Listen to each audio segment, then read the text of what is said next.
നമസ്കാരം എല്ലാവർക്കും പുതിയൊരു വീഡിയോയിലേക്ക് സ്വാഗതം. അപ്പോൾ ഇന്നത്തെ വീഡിയോ എന്ന് പറയുന്നത് എനിക്ക് പേഴ്സണലി ഭയങ്കര ഫേവറേറ്റ് ആയിട്ടുള്ളൊരു എപ്പിസോഡായിരിക്കും ഇന്നത്തെ വീഡിയോ. കാരണം എൻ്റെ ബാക്ക്ഗ്രൗണ്ടിൽ നിങ്ങൾ രണ്ട് ഹാരിയർ കാണുന്നുണ്ട്.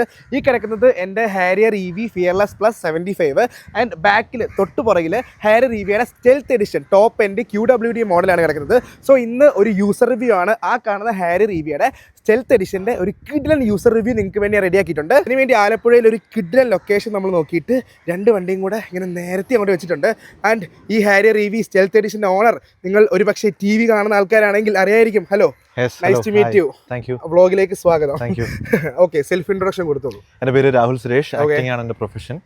ഇപ്പോൾ ഏഷ്യാനെറ്റിൽ മഴത്തോര് മുമ്പേ എന്ന് പറഞ്ഞ ഒരു പ്രൊജക്ട് വർക്ക് ചെയ്യുന്നു. നെക്സ്റ്റ് ഇയറിലേക്ക് മൂവി കാര്യങ്ങളെല്ലാം പ്ലാൻ ചെയ്തിട്ടുണ്ട്. വിത്ത് ഗോഡ്സ് ഗ്രേസ് അതെല്ലാം നടക്കുന്നു പ്രാർത്ഥിക്കുന്നു. ഓക്കെ, അപ്പോൾ ഷൂട്ടിംഗ് ലൊക്കേഷനിൽ പോകാൻ വേണ്ടി എടുത്ത വണ്ടിയാണോ ഇത്? എങ്ങനെയാ? അതോ എല്ലാം കൂടി ആ ഒരു ഈ ഒരു ഫീൽഡിൽ ഓടാൻ വേണ്ടി ഫീൽഡ് ഓടാനും പേഴ്സണൽ യൂസിനും എല്ലാം കൂടി ഒരു ഓൾ ഇൻ ഓൾ ആയിട്ടുള്ള ഒരു വണ്ടി എടുത്ത വണ്ടി. യെസ്, അപ്പോൾ ഇത് Harrier EV stealth edition QWD top empowered അല്ലേ, 75. യെസ്, അപ്പോൾ എൻ്റെ വണ്ടിയുടെ മോഡലിലെ ടോപ്പ് എൻഡ് സ്റ്റെൽത്ത് എഡിഷൻ ആണ് ഈ കിടക്കുന്നത്. അപ്പോൾ ഈ വണ്ടിയുടെ വിശേഷങ്ങൾ, എന്തിന് ഈ വണ്ടി എടുത്തു, എന്തുകൊണ്ട് ഈ വണ്ടി എടുത്തു, why Tata, why Harrier and എന്തുകൊണ്ട് സ്റ്റെൽത്ത് എന്ന് പറയുമ്പോൾ നമ്മൾ നോർമലി എല്ലാ ബ്രാൻഡ്സിൻ്റെ എല്ലാ വണ്ടിയിലും കിട്ടാത്തൊരു മോഡലിലുള്ള ഫീച്ചറാണ് ഒരു സ്റ്റെൽത്ത് ഫീച്ചറിൽ വരുന്നത്. അതായത് സ്റ്റെൽത്ത് എന്ന് പറയുമ്പോൾ മാറ്റ് ഫിനിഷിലുള്ള പെയിൻ്റ് ആയിരിക്കും. ആൻഡ് നോർമൽ നേരത്തെ ഉപയോഗിച്ചിരുന്ന വണ്ടി ഏതാ? ഫോർഡ് എക്കോസ്പോർട്ട് ആണ്. അത് ഗ്ലോസി പെയിന്റ് വരുന്ന വണ്ടിയാണ്. അതിൽ നിന്ന് മാറ്റിലോട്ട് വന്നപ്പോൾ ഉണ്ടായിരുന്ന ചേഞ്ചസ് ആൻഡ് മാറ്റ് സെലക്ട് ചെയ്യാൻ ഉണ്ടായ കാരണം ഇതൊക്കെ ആയിരിക്കും നമ്മൾ ഈ വീഡിയോയിൽ ഡിസ്കസ് ചെയ്യാൻ പോകുന്നത്. അപ്പോൾ എല്ലാവർക്കും ഒരിക്കൽ കൂടി ഹാരിയർ EVയുടെ യൂസർ റിവ്യൂയിലേക്ക് സ്വാഗതം. ആദ്യം തന്നെ നമുക്ക് ഈ വണ്ടി ഈ കിടക്കുന്ന ഹാരിയറായിട്ട് ജസ്റ്റ് ഒന്ന് കമ്പയർ ചെയ്ത് തരാം. ഹാരിയറിന് ശരിക്കും 4 കളേഴ്സാണ് ഉള്ളത്. ഓക്കെ, അതിൽ വൈറ്റ്, ഗ്രേ ഫിയർലെസ് മോഡലിന്, ഇതിൽ വരുമ്പോൾ ബ്ലൂവും കൂടെ വരുന്നുണ്ട്. ബ്ലൂ, ഈ പറയുന്ന ബ്ലാക്ക് എന്ന് പറയാൻ പറ്റില്ല, ഒരു ഡാർക്ക് ഗ്രേ പ്ലസ് ഒരു ടോണിൽ വരുന്ന ഒരു ഗ്ലോസി ബ്ലാക്ക് വരുന്നില്ല. ബ്ലാക്ക് ഒരു ഷെയ്ഡായിട്ട് ഇത് മാത്രം മാറ്റ് ഫിനിഷ് വരുന്നു. യെസ്, അപ്പോൾ ഈ കാണുന്നത് മാറ്റ് ഫിനിഷിൽ വരുന്ന ബ്ലാക്ക് കളർ ഹാരിയർ EV ആണ്. നമ്മുടെ നോർമൽ ഹാരിയറിന് ബ്ലാക്ക് വരുന്നുണ്ടെങ്കിൽ ഇതിൽ ഒരു ഡാർക്ക് ഗ്രേ പ്ലസ് ഭയങ്കര ഒരു പ്രീമിയം ഫീൽ തരുന്ന, നമുക്ക് സാധാരണ നമ്മൾ സെൽറ്റോസിലാണ് ഇങ്ങനത്തെ ഒരു വേറെ കളറാണ്. ഈ സാറ്റിൻ ഫിനിഷിൽ വരുന്ന ഒരു മാറ്റ് ഫിനിഷ് ഇതാണ്. അതെ, ഓക്കെ. അപ്പോൾ ഈ ഒരു കളർ സെലക്ട് ചെയ്യാനുണ്ടായ കാരണം കേൾക്കട്ടെ. എനിക്കിതിന്റെ ബാക്കി ഹാരിയർ എല്ലാം അടിപൊളിയാണ്, അല്ലാന്ന് ഞാൻ പറയുന്നില്ല. പക്ഷെ ഇതിനോട് എന്തോ ഒരു സ്പെഷ്യൽ ആയിട്ട് കാണുമ്പോൾ തന്നെ അതിന്റെ ഒരു അട്രാക്ഷൻ എനിക്ക് ഭയങ്കര ഫസ്റ്റ് ഇതിൽ തന്നെ എനിക്ക് ഭയങ്കര. നമ്മൾ ആ ഇറങ്ങിയ വീഡിയോസ് എല്ലാം കണ്ടപ്പോൾ തന്നെ ഇതാണ് ആദ്യം സ്ട്രൈക്ക് ചെയ്തത്. പിന്നെ ടോപ്പനിൽ ഇത് വരുന്നുണ്ട്. പിന്നെ എനിക്ക് മാറ്റ് ഫിനിഷ് എടുക്കണമെന്ന് കുറച്ച് നാളായിട്ട് ഭയങ്കര ആഗ്രഹമായിരുന്നു. ഇപ്പൊ എക്കോസ്പോർട്ട് വിൽക്കുന്നതിന് മുമ്പ് ഞാനത് മാറ്റ് ആക്കിയാലോ എന്നൊക്കെ ഇങ്ങനെ ആലോചിച്ചിരുന്ന സമയമായിരുന്നു. അപ്പൊ എന്തായാലും വിചാരിച്ച സാധനം തന്നെ കിട്ടി, കറങ്ങി തിരിഞ്ഞെത്തി. ഓക്കെ, അപ്പോൾ ഞാൻ വണ്ടി നിങ്ങളെ ഓടിച്ചിട്ട് കാണിക്കാം. സൈഡിലോട്ട് നോക്കുന്ന സമയത്ത് 19 ഇഞ്ച് വീല് വരുന്നുണ്ട്, ഫിയർലെസ്സിന് 19 ഇഞ്ച് വീല് വരുന്നുണ്ട്. ആൻഡ് നമുക്ക് ഏറ്റവും വലിയ മേജർ ചേഞ്ച് എന്ന് പറയുന്നത് പെയിൻറ്റിലുള്ള ഈ ഒരു മാറ്റ് ഫിനിഷ് ആണ്. ആൻഡ് ഇൻറ്റീരിയർ നോക്കിക്കഴിഞ്ഞാൽ ഫുൾ ബ്ലാക്ക് തീംഡ് ആയിട്ടുള്ള സ്റ്റിയറിംഗ് വീല്, റൂഫ് ആണെങ്കിലും full black and full leatherette seat വരുന്നുണ്ട്. ബാക്കി ഓൾമോസ്റ്റ് ഈ കാണുന്ന 14 ഇഞ്ചിൻ്റെ സ്ക്രീൻ ഒഴിച്ച് ബാക്കി ഓൾമോസ്റ്റ് എല്ലാം ഫിയർലെസ്സുമായിട്ട് സിമിലാരിറ്റി ഉള്ള ഒരു മോഡലാണിത്. ആൻഡ് നമുക്ക് ഇതിനകത്ത് ഓട്ടോ പാർക്കിംഗ് കാര്യങ്ങൾ ഫുൾ ഓപ്ഷൻ വരുന്ന എല്ലാ ഫീച്ചേഴ്സും ഈ സ്റ്റെൽത്ത് എഡിഷനിലും കാണാം. ബാക്കിൽ നോക്കുവാണെങ്കിലും ശരിക്കും ബാക്കിൽ ചില സമയത്ത് നോക്കുമ്പോൾ ഭയങ്കര രസമാണ്. ഈ കാരണം ഓൾറെഡി ബ്ലാക്ക് എലമെന്റ്സ് ഒത്തിരി ഉള്ള വണ്ടിയാണ് ഹാരിയർ EV. അതിന്റെ കൂട്ടത്തിൽ ഓൾറെഡി ബ്ലാക്ക് പെയിന്റിംഗ് കൂടെ ബ്ലാക്ക് ആകുമ്പോഴത്തേക്ക് ഒരു ഭയങ്കര ഒരു അല്ലേ. അല്ല, ഈ മാറ്റിന്റെ ഒരു ഗുണം എന്താണെന്ന് വെച്ചാൽ ഓൾറെഡി ഗ്ലോസി ഇപ്പൊ പറഞ്ഞില്ലേ കുറെ ഫിനിഷ് ഉണ്ടെന്ന്, അത് മറ്റേ ബ്ലെൻഡ് ആയി അങ്ങ് പോവില്ല. മാറ്റ് ഫിനിഷ് ആയതുകൊണ്ട് ഗ്ലോസി ആയിട്ട് അവർ ചെയ്തേക്കുന്ന എക്സ്ട്രാ സാധനങ്ങൾ എടുത്ത് നിൽക്കുകയും ചെയ്യും. അറ്റ് ദ സെയിം ടൈം നമുക്ക് ഫുള്ളി ബ്ലാക്ക് ആയിട്ട് സാധനം കിട്ടുകയും ചെയ്യും. ഓക്കെ, അപ്പോൾ രാഹുൽ ബ്രോ, എന്തുകൊണ്ട് ഹാരിയർ EVയിലോട്ട് എത്തി എന്നറിയണം. എന്റെ ഫസ്റ്റ് ഓപ്ഷൻ ആദ്യം വന്നിരുന്നത് B6 അല്ലെങ്കിൽ XCV90 ആണ്, മഹീന്ദ്ര. അതെ, പക്ഷെ XCV90യുടെ ആ ഫ്രണ്ടിലത്തെ ആ ഒരു DRL ഷേപ്പ് ഒന്നും എനിക്ക് പലരെ മീശ പോലെ അല്ല അടിപൊളി വണ്ടിയാണ്, അല്ലെന്നല്ല. പക്ഷെ എനിക്ക് പേഴ്സണലി അത്ര ഇഷ്ടപ്പെട്ടില്ല. പിന്നെ B6 ആയിരുന്നു രണ്ടാമത്തെ ഓപ്ഷൻ എന്ന് പറയുന്നത്. അപ്പൊ അത് കൺസിഡർ ചെയ്തിരുന്നപ്പോഴാണ് ഇത് ഇറങ്ങിയത്. അപ്പൊ ഈ പ്രാക്ടിക്കാലിറ്റി വൈസ് എനിക്ക് കുറച്ചുകൂടി ബെറ്റർ ഇതാണെന്ന് തോന്നി. അത് മാത്രമല്ല, എൻ്റെ അനിയൻ അവൻ B6 ബുക്ക് ചെയ്തു. അപ്പൊ അവൻ വന്നിട്ട്, ചേട്ടാ ഞാൻ ആദ്യം എൻ്റെ ഫസ്റ്റ് വണ്ടിയാണ്, ഞാനത് ബുക്ക് ചെയ്തോട്ടെ എന്ന് വെച്ച് ബുക്ക് ചെയ്തു. അപ്പൊ ഞാനും 2 വണ്ടി എടുക്കുന്ന ആദ്യം ഒരു തീരുമാനം ഉണ്ടായിരുന്നു, ഞാനും 2 എടുത്താലോ. പക്ഷെ ഇത് ഓടിച്ചു നോക്കി, അപ്പൊ ഇതിൽ 2 എനിക്ക് ഏറ്റവും വ്യത്യാസം തോന്നിയ ഇന്റീരിയർ ആണ്. B6ന്റെ ഇന്റീരിയറിനേക്കാൾ ഒരു 2 times ബെറ്റർ ആണ്. സ്പേസിന്റെ കാര്യത്തിലോ ലുക്കിന്റെ കാര്യത്തിലോ ഫിനിഷിന്റെ കാര്യത്തിൽ, ഫിറ്റ് ആൻഡ് ഫിനിഷിന്റെ കാര്യത്തിൽ. സ്പേസിന്റെ കാര്യത്തിൽ ഒബ്വിയസ്ലി ഇതിലാണ് സ്പേസ് കൂടുതൽ. പിന്നെ സസ്പെൻഷന്റെ കാര്യത്തിൽ B6നേക്കാളും കുറച്ചുകൂടി ഭയങ്കര കംഫർട്ടബിൾ ആയിട്ടുള്ള സസ്പെൻഷൻ ട്യൂണിംഗ് ആണ് ഇതിന് കൊടുത്തിട്ടുള്ളത്. കാര്യം അഡ്വാൻസ്ഡ് അതാണ്. സസ്പെൻഷൻ സെറ്റപ്പിന്റെ ടെക്നിക്കാലിറ്റി മൊത്തം അതിനാണ്. പക്ഷെ ഇതിനാണ് റൈഡ് കംഫർട്ട് ഇതിനാണ് കൂടുതൽ. കാരണം ട്വിസ്റ്റി റോഡ് സീഡ് അല്ല, അതും മറ്റേ ഒബ്വിയസ്ലി അതിനായിരിക്കും, സെന്റർ ഓഫ് ഗ്രാവിറ്റി കുറവായതുകൊണ്ട്. പക്ഷെ നമ്മൾ എപ്പോഴും നമ്മൾ ഗ്യാപ്പ് റോഡ് ഓടിക്കാൻ പോകാറില്ല. അപ്പോൾ അതുകൊണ്ട് എല്ലാം കൂടി കണക്ക് കൂട്ടിയപ്പോൾ ഇതാണ് നല്ലത്. പിന്നെ ഇന്റീരിയർ ഇതിന്റെ ഭയങ്കര മറ്റേനേക്കാളും ഫാർ ഫാർ ബെറ്റർ ആണ്. അപ്പൊ എല്ലാം മൊത്തത്തിൽ നോക്കിയപ്പോൾ അതെ അതെ. ആൻഡ് ഈ സ്റ്റെൽത്ത് എഡിഷൻ എന്ന് പറയുമ്പോൾ ഏറ്റവും ടോപ്പ് എൻഡ് എടുത്താലും എക്സ്ട്രാ 85 കൊടുക്കും, 85,000 കൂടുതൽ കൊടുക്കും. ഇത് ഓൺ റോഡ് എത്രയായി? ഓൺ റോഡ് നമ്മുടെ പഞ്ചിന്റെ ഡിസ്കൗണ്ട് കൂട്ടാതെ അറൌണ്ട് 35 ഉണ്ട് വീട്ടില്. പഞ്ച് EV ഉണ്ട്. അപ്പോൾ 1 ലക്ഷം രൂപ കുറച്ച് കിട്ടിയിട്ടുണ്ട്. അതില്ലെങ്കിൽ 35 ആവും, 35 അല്ലെങ്കിൽ 1 ലക്ഷം രൂപ കുറഞ്ഞു. അപ്പോൾ 34 lakhs കിട്ടി. പഞ്ച് ഓൾറെഡി ടാറ്റ കസ്റ്റമേഴ്സ് ആണെങ്കിൽ നിങ്ങൾക്ക് റോയാലിറ്റി പ്രോഗ്രാം എന്ന് പറഞ്ഞ പ്രോഗ്രാം ഉണ്ട്, ഇപ്പോഴും നിലവിലുണ്ടെന്ന് തോന്നുന്നു. ഇപ്പോഴും യെസ്. അപ്പോൾ 1 ലക്ഷം രൂപ നിങ്ങൾക്ക് ഓൾറെഡി ടാറ്റയുടെ വണ്ടി ഉണ്ടെങ്കിൽ ഡിസ്കൗണ്ട് കിട്ടും. അങ്ങനെ 34 ലക്ഷം രൂപയ്ക്ക് ഓൺ റോഡിൽ കിട്ടി. അപ്പോൾ 85,000 രൂപ എക്സ്ട്രാ കൊടുക്കണം സ്റ്റെൽത്ത് എഡിഷൻ കിട്ടണമെങ്കിൽ. അപ്പോൾ ഈ സ്റ്റെൽത്തിലോട്ട് പോകുമ്പോൾ ഫീച്ചേഴ്സിൽ വലിയ വ്യത്യാസമൊന്നുമില്ല. ആകെയുള്ള ഫീച്ചേഴ്സ് ഇല്ല, ഫിനിഷിൽ ഫിനിഷ് ആ മോഡലിന് ഓൾറെഡി ബ്ലാക്ക് വരുന്നുണ്ട്, അതുകൊണ്ട് അത് എക്സ്ക്ലൂസിവിറ്റി എന്ന് പറയാൻ പറ്റില്ല. പിന്നെ ഈ പെയിന്റ് ആണ് അതിന്റെ ഈ ഒരു പെയിന്റ് ഇഷ്ടപ്പെടുന്ന ആൾക്കാരാണ് ഇത് എക്സ്ട്രാ തീർച്ചയായിട്ടും. മാറ്റ് ആദ്യം എനിക്കൊരു കൺസേൺ ഉണ്ടായിരുന്നു, കാരണം എല്ലാവരും പൊതുവേ ഉള്ളൊരു ഒപ്പീനിയൻ എന്ന് വെച്ചാൽ മാറ്റ് എടുത്താൽ മെയിൻറ്റെയിൻ ചെയ്യാൻ പാടാണ്, അങ്ങനെ സംഭവം ഉണ്ടായിരുന്നു. പക്ഷെ എനിക്ക് പേഴ്സണലി യൂസ് ചെയ്തിട്ട് മാറ്റാണ് കുറച്ചും കൂടി മെയിൻറ്റെയിൻ ചെയ്യാൻ എളുപ്പം എന്ന് എനിക്ക് തോന്നുന്നു. അതിന്റെ ഒരു പ്രധാന കാരണം ഇതിന് വാഷ് ചെയ്യുമ്പോൾ സോൾ മാർക്സ് വരില്ല. അപ്പോൾ അതുകൊണ്ട് നമുക്ക് അത്യാവശ്യം നമുക്ക് തന്നെ വാഷ് ചെയ്യാനോ അല്ലെങ്കിൽ പുറത്ത് കൊടുക്കുമ്പോൾ നമ്മൾ ചിലത് പുറത്ത് നമ്മൾ വാഷ് ചെയ്യാൻ കൊടുക്കുമ്പോൾ നമ്മൾ നോക്കി നിന്ന് വിഷമിക്കേണ്ട അവസ്ഥ ഉണ്ട്. അതായത് നമുക്കറിയാം ഈ താഴെ തുടച്ചിട്ട് മുകളിൽ തുടങ്ങുമ്പോൾ നമുക്കറിയാം സ്ക്രാച്ച് വന്നു, പക്ഷെ നമുക്കൊന്നും ചെയ്യാൻ പറ്റില്ല. നമ്മൾ ഈ മുടിയൊക്കെ വെട്ടുമ്പോൾ അറിയാം ആ സാധനം. പക്ഷെ ഇതിന് അങ്ങനെ ഒരു പേടിക്കണ്ട. പിന്നെ ഈ പറഞ്ഞ പോലെ ചെറിയ ചെറിയ പൊടിയൊക്കെ വരുമ്പോൾ എടുത്ത് കാണും, അത് പിന്നെ ആ ഫിനിഷിന് അങ്ങനെയാണ്. പക്ഷെ ഈ ഫിനിഷ് ഭയങ്കര യൂണീക്കായിട്ട് തോന്നി. എല്ലാ വണ്ടികളിലും ഇല്ല. ഈ ഒരു ഈ നേരത്തെ പറഞ്ഞ സെൽറ്റോസി പോലെ ഒരു ഗ്രേയിഷ് ടോണാണ് വരുന്നത്. അതും സെൽറ്റോസ് ഇപ്പൊ വിരലുണ്ടാവുന്ന വണ്ടികൾ മാത്രമേ ഉള്ളൂ മാറ്റ് ഫിനിഷ് ഉള്ളൂ. സെൽറ്റോസ് ഉണ്ട്, ഇപ്പൊ B6 ഇറക്കി. പിന്നെ ഉണ്ടെങ്കിലും വൈറ്റും പിന്നെ ഡെസേർട്ട് ഇത് മാത്രമല്ലേ ഉള്ളൂ. അല്ല, B6 ബ്ലാക്കിന്റെ മാറ്റ് ഉണ്ടല്ലോ, അത് സെയിം ഒരു ടോൺ വരുന്നുണ്ട് സാധനം. അപ്പൊ ഇങ്ങനെ വിരലുണ്ടാകുന്ന കുറച്ച് വണ്ടികൾ മാത്രമേ ഉള്ളൂ. അപ്പൊ മാറ്റിന് പ്രത്യേക ഒരു ഫാൻ ബേസ് ഉണ്ട്. പക്ഷേ റിയാലിറ്റി പ്രാക്ടിക്കാലിറ്റിയിലോട്ട് വരുമ്പോഴാണ് ഈ പറഞ്ഞ മാറ്റ് ഫിനിഷ് ഇല്ല. പ്രാക്ടിക്കാലിറ്റി വരുമ്പോൾ ഈ ഞാനും പറഞ്ഞ പോലത്തെ ചില കാര്യങ്ങൾ ഒബ്വിയസ്ലി മാറ്റ് ആയതുകൊണ്ട് നമുക്ക് എന്തായാലും അത് വന്നേ പറ്റൂ. അതായത് ഈ നമ്മൾ വാഷ് ചെയ്തിട്ട് ഈ ഡ്രോപ്ലെറ്റ്സ് ഒക്കെ ഉണ്ടെങ്കിൽ അത് ഉണങ്ങുമ്പോൾ ഉള്ള ഈ വാട്ടർ മാർക്സ് നല്ല രീതിക്ക് ഇരിക്കും. അതിൽ ഒരെണ്ണം ഓൾറെഡി പെർമനന്റ് ആയി കഴിഞ്ഞു ഇതിനകത്ത്. അത് ഞാൻ എന്ത് ചെയ്തിട്ടും മാറുന്നില്ലാത്ത രീതിയിൽ ഈ ഒരു സൈഡിലായിട്ട് ഒരു മാർക്ക്, ദിസ് വൺ, അത് എന്ത് ചെയ്തിട്ടും പോകാത്ത രീതിയിൽ അത് ആയി കഴിഞ്ഞു. ഇനിയിപ്പോ ഇതൊന്നും ചെയ്യാൻ പറ്റത്തില്ല. ഇല്ല, നമുക്ക് ബഫ് ചെയ്യാനോ ക്ലീൻ ചെയ്യാനോ ഒന്നും പറ്റില്ലല്ലോ. അപ്പൊ അത് ഓൾറെഡി ആയി കഴിഞ്ഞു. അല്ല, അപ്പൊ ഈ പെയിന്റ് പ്രൊട്ടക്ഷൻ പോലത്തെ പരിപാടികൾ ചെയ്യുന്നതിനെ പറ്റി അഭിപ്രായം? PPF ചെയ്താൽ നല്ലതായിരിക്കും. പക്ഷേ PPF ഉണ്ടല്ലോ, മാറ്റ് PPF ചെയ്താൽ നല്ലതായിരിക്കും. പക്ഷെ ഞാൻ ചോദിച്ച സ്ഥലങ്ങളിൽ പറഞ്ഞത് ഒന്നാമത്തെ ഈ ഫിനിഷിൽ PPF പിടിച്ചിരിക്കാൻ കുറച്ച് പാടാണെന്നാണ് പറഞ്ഞത്. പക്ഷെ ചെയ്തു തരാന്ന് പറയുന്നവരും ഉണ്ട്. പിന്നെ ഞാൻ ഓർത്തു എന്തായാലും ഈ ഫിനിഷിന് വരുന്ന ഈ ഗുണങ്ങൾ ഞാൻ നേരത്തെ പറഞ്ഞ വാഷ് ചെയ്യുമ്പോൾ അതൊക്കെ, അപ്പൊ അതെല്ലാം ഉള്ളതുകൊണ്ട് ഇപ്പൊ തൽക്കാലം ചെയ്യുന്നില്ല. കാരണം ഇപ്പൊ എനിക്കറിയില്ല ഇതിനെപ്പറ്റി വലിയ കാര്യത്തിൽ എനിക്ക് അറിവില്ല. യെല്ലോയിങ്ങോ അങ്ങനെ സംതിങ് എന്തെങ്കിലും വന്നാലോ വാറണ്ടി വരുന്ന PPF ഉണ്ട് 5 വർഷം മുകളിലോട്ടുള്ളതിനെല്ലാം ആന്റി യെല്ലോ പ്രശ്നമില്ല. ഇപ്പൊ ഞാൻ PPF ചെയ്തിട്ടുണ്ട് എന്റെ വണ്ടിയിൽ. അപ്പോ എനിക്ക് ഈ വണ്ടികൾ, എനിക്ക് സ്റ്റെൽത്ത് മാറ്റ് ഫിനിഷിനെക്കാട്ടി കൂടുതൽ ഈ വണ്ടിക്ക് ഇഷ്ടപ്പെട്ടത് ലോഗോ. എനിക്ക് അതിന്റെ ലോഗോ ജസ്റ്റ് ഒന്ന് കാണിച്ചു കൊടുക്ക്. ടാറ്റയുടെ ലോഗോ, ക്യാമറ ഓടിപ്പോന്നു. ഇവിടെ അതിന്റെ ലോഗോയും ഇതിന്റെ ലോഗോയും നോക്കണ്ടോ? ഇതിന്റെ ഒരു ഈ പറയുന്ന പോലെ ഡാർക്ക് തീം. അല്ല, ഇതിന്റെ പുറകിലത്തെ ആ ഡിഫ്യൂസർ പോലത്തെ അത് ബ്ലാക്ക് ആണോ? ഇത് ബ്ലാക്ക്.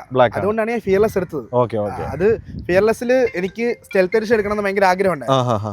എനിക്ക് മറ്റേതിന്റെ ടോപ്പ് എൻസിലൊക്കെ ഈ പുറകിലുള്ളത് ഭയങ്കര സിൽവർ കളറാണ്. അപ്പൊ ഞാൻ എംപവേർഡ് എടുക്കാതെ ഫിയർലെസ് എടുത്തതിന്റെ കുറെ കാര്യങ്ങളിൽ ഒന്ന് ഈ പറയുന്ന black elements, interior full same. എന്തെങ്കിലും വ്യത്യാസം സ്ക്രീൻ അല്ലാതെ വേറെ എന്തെങ്കിലും ഇന്റീരിയർ വ്യത്യാസം ഉണ്ടോ? സ്ക്രീൻ അല്ലാതെ ഇന്റീരിയറിൽ വ്യത്യാസമില്ല. അത് കണ്ടില്ലല്ലേ? ഞാൻ കാണിക്കാം. അപ്പൊ കുറച്ച് കാര്യങ്ങളുണ്ട്.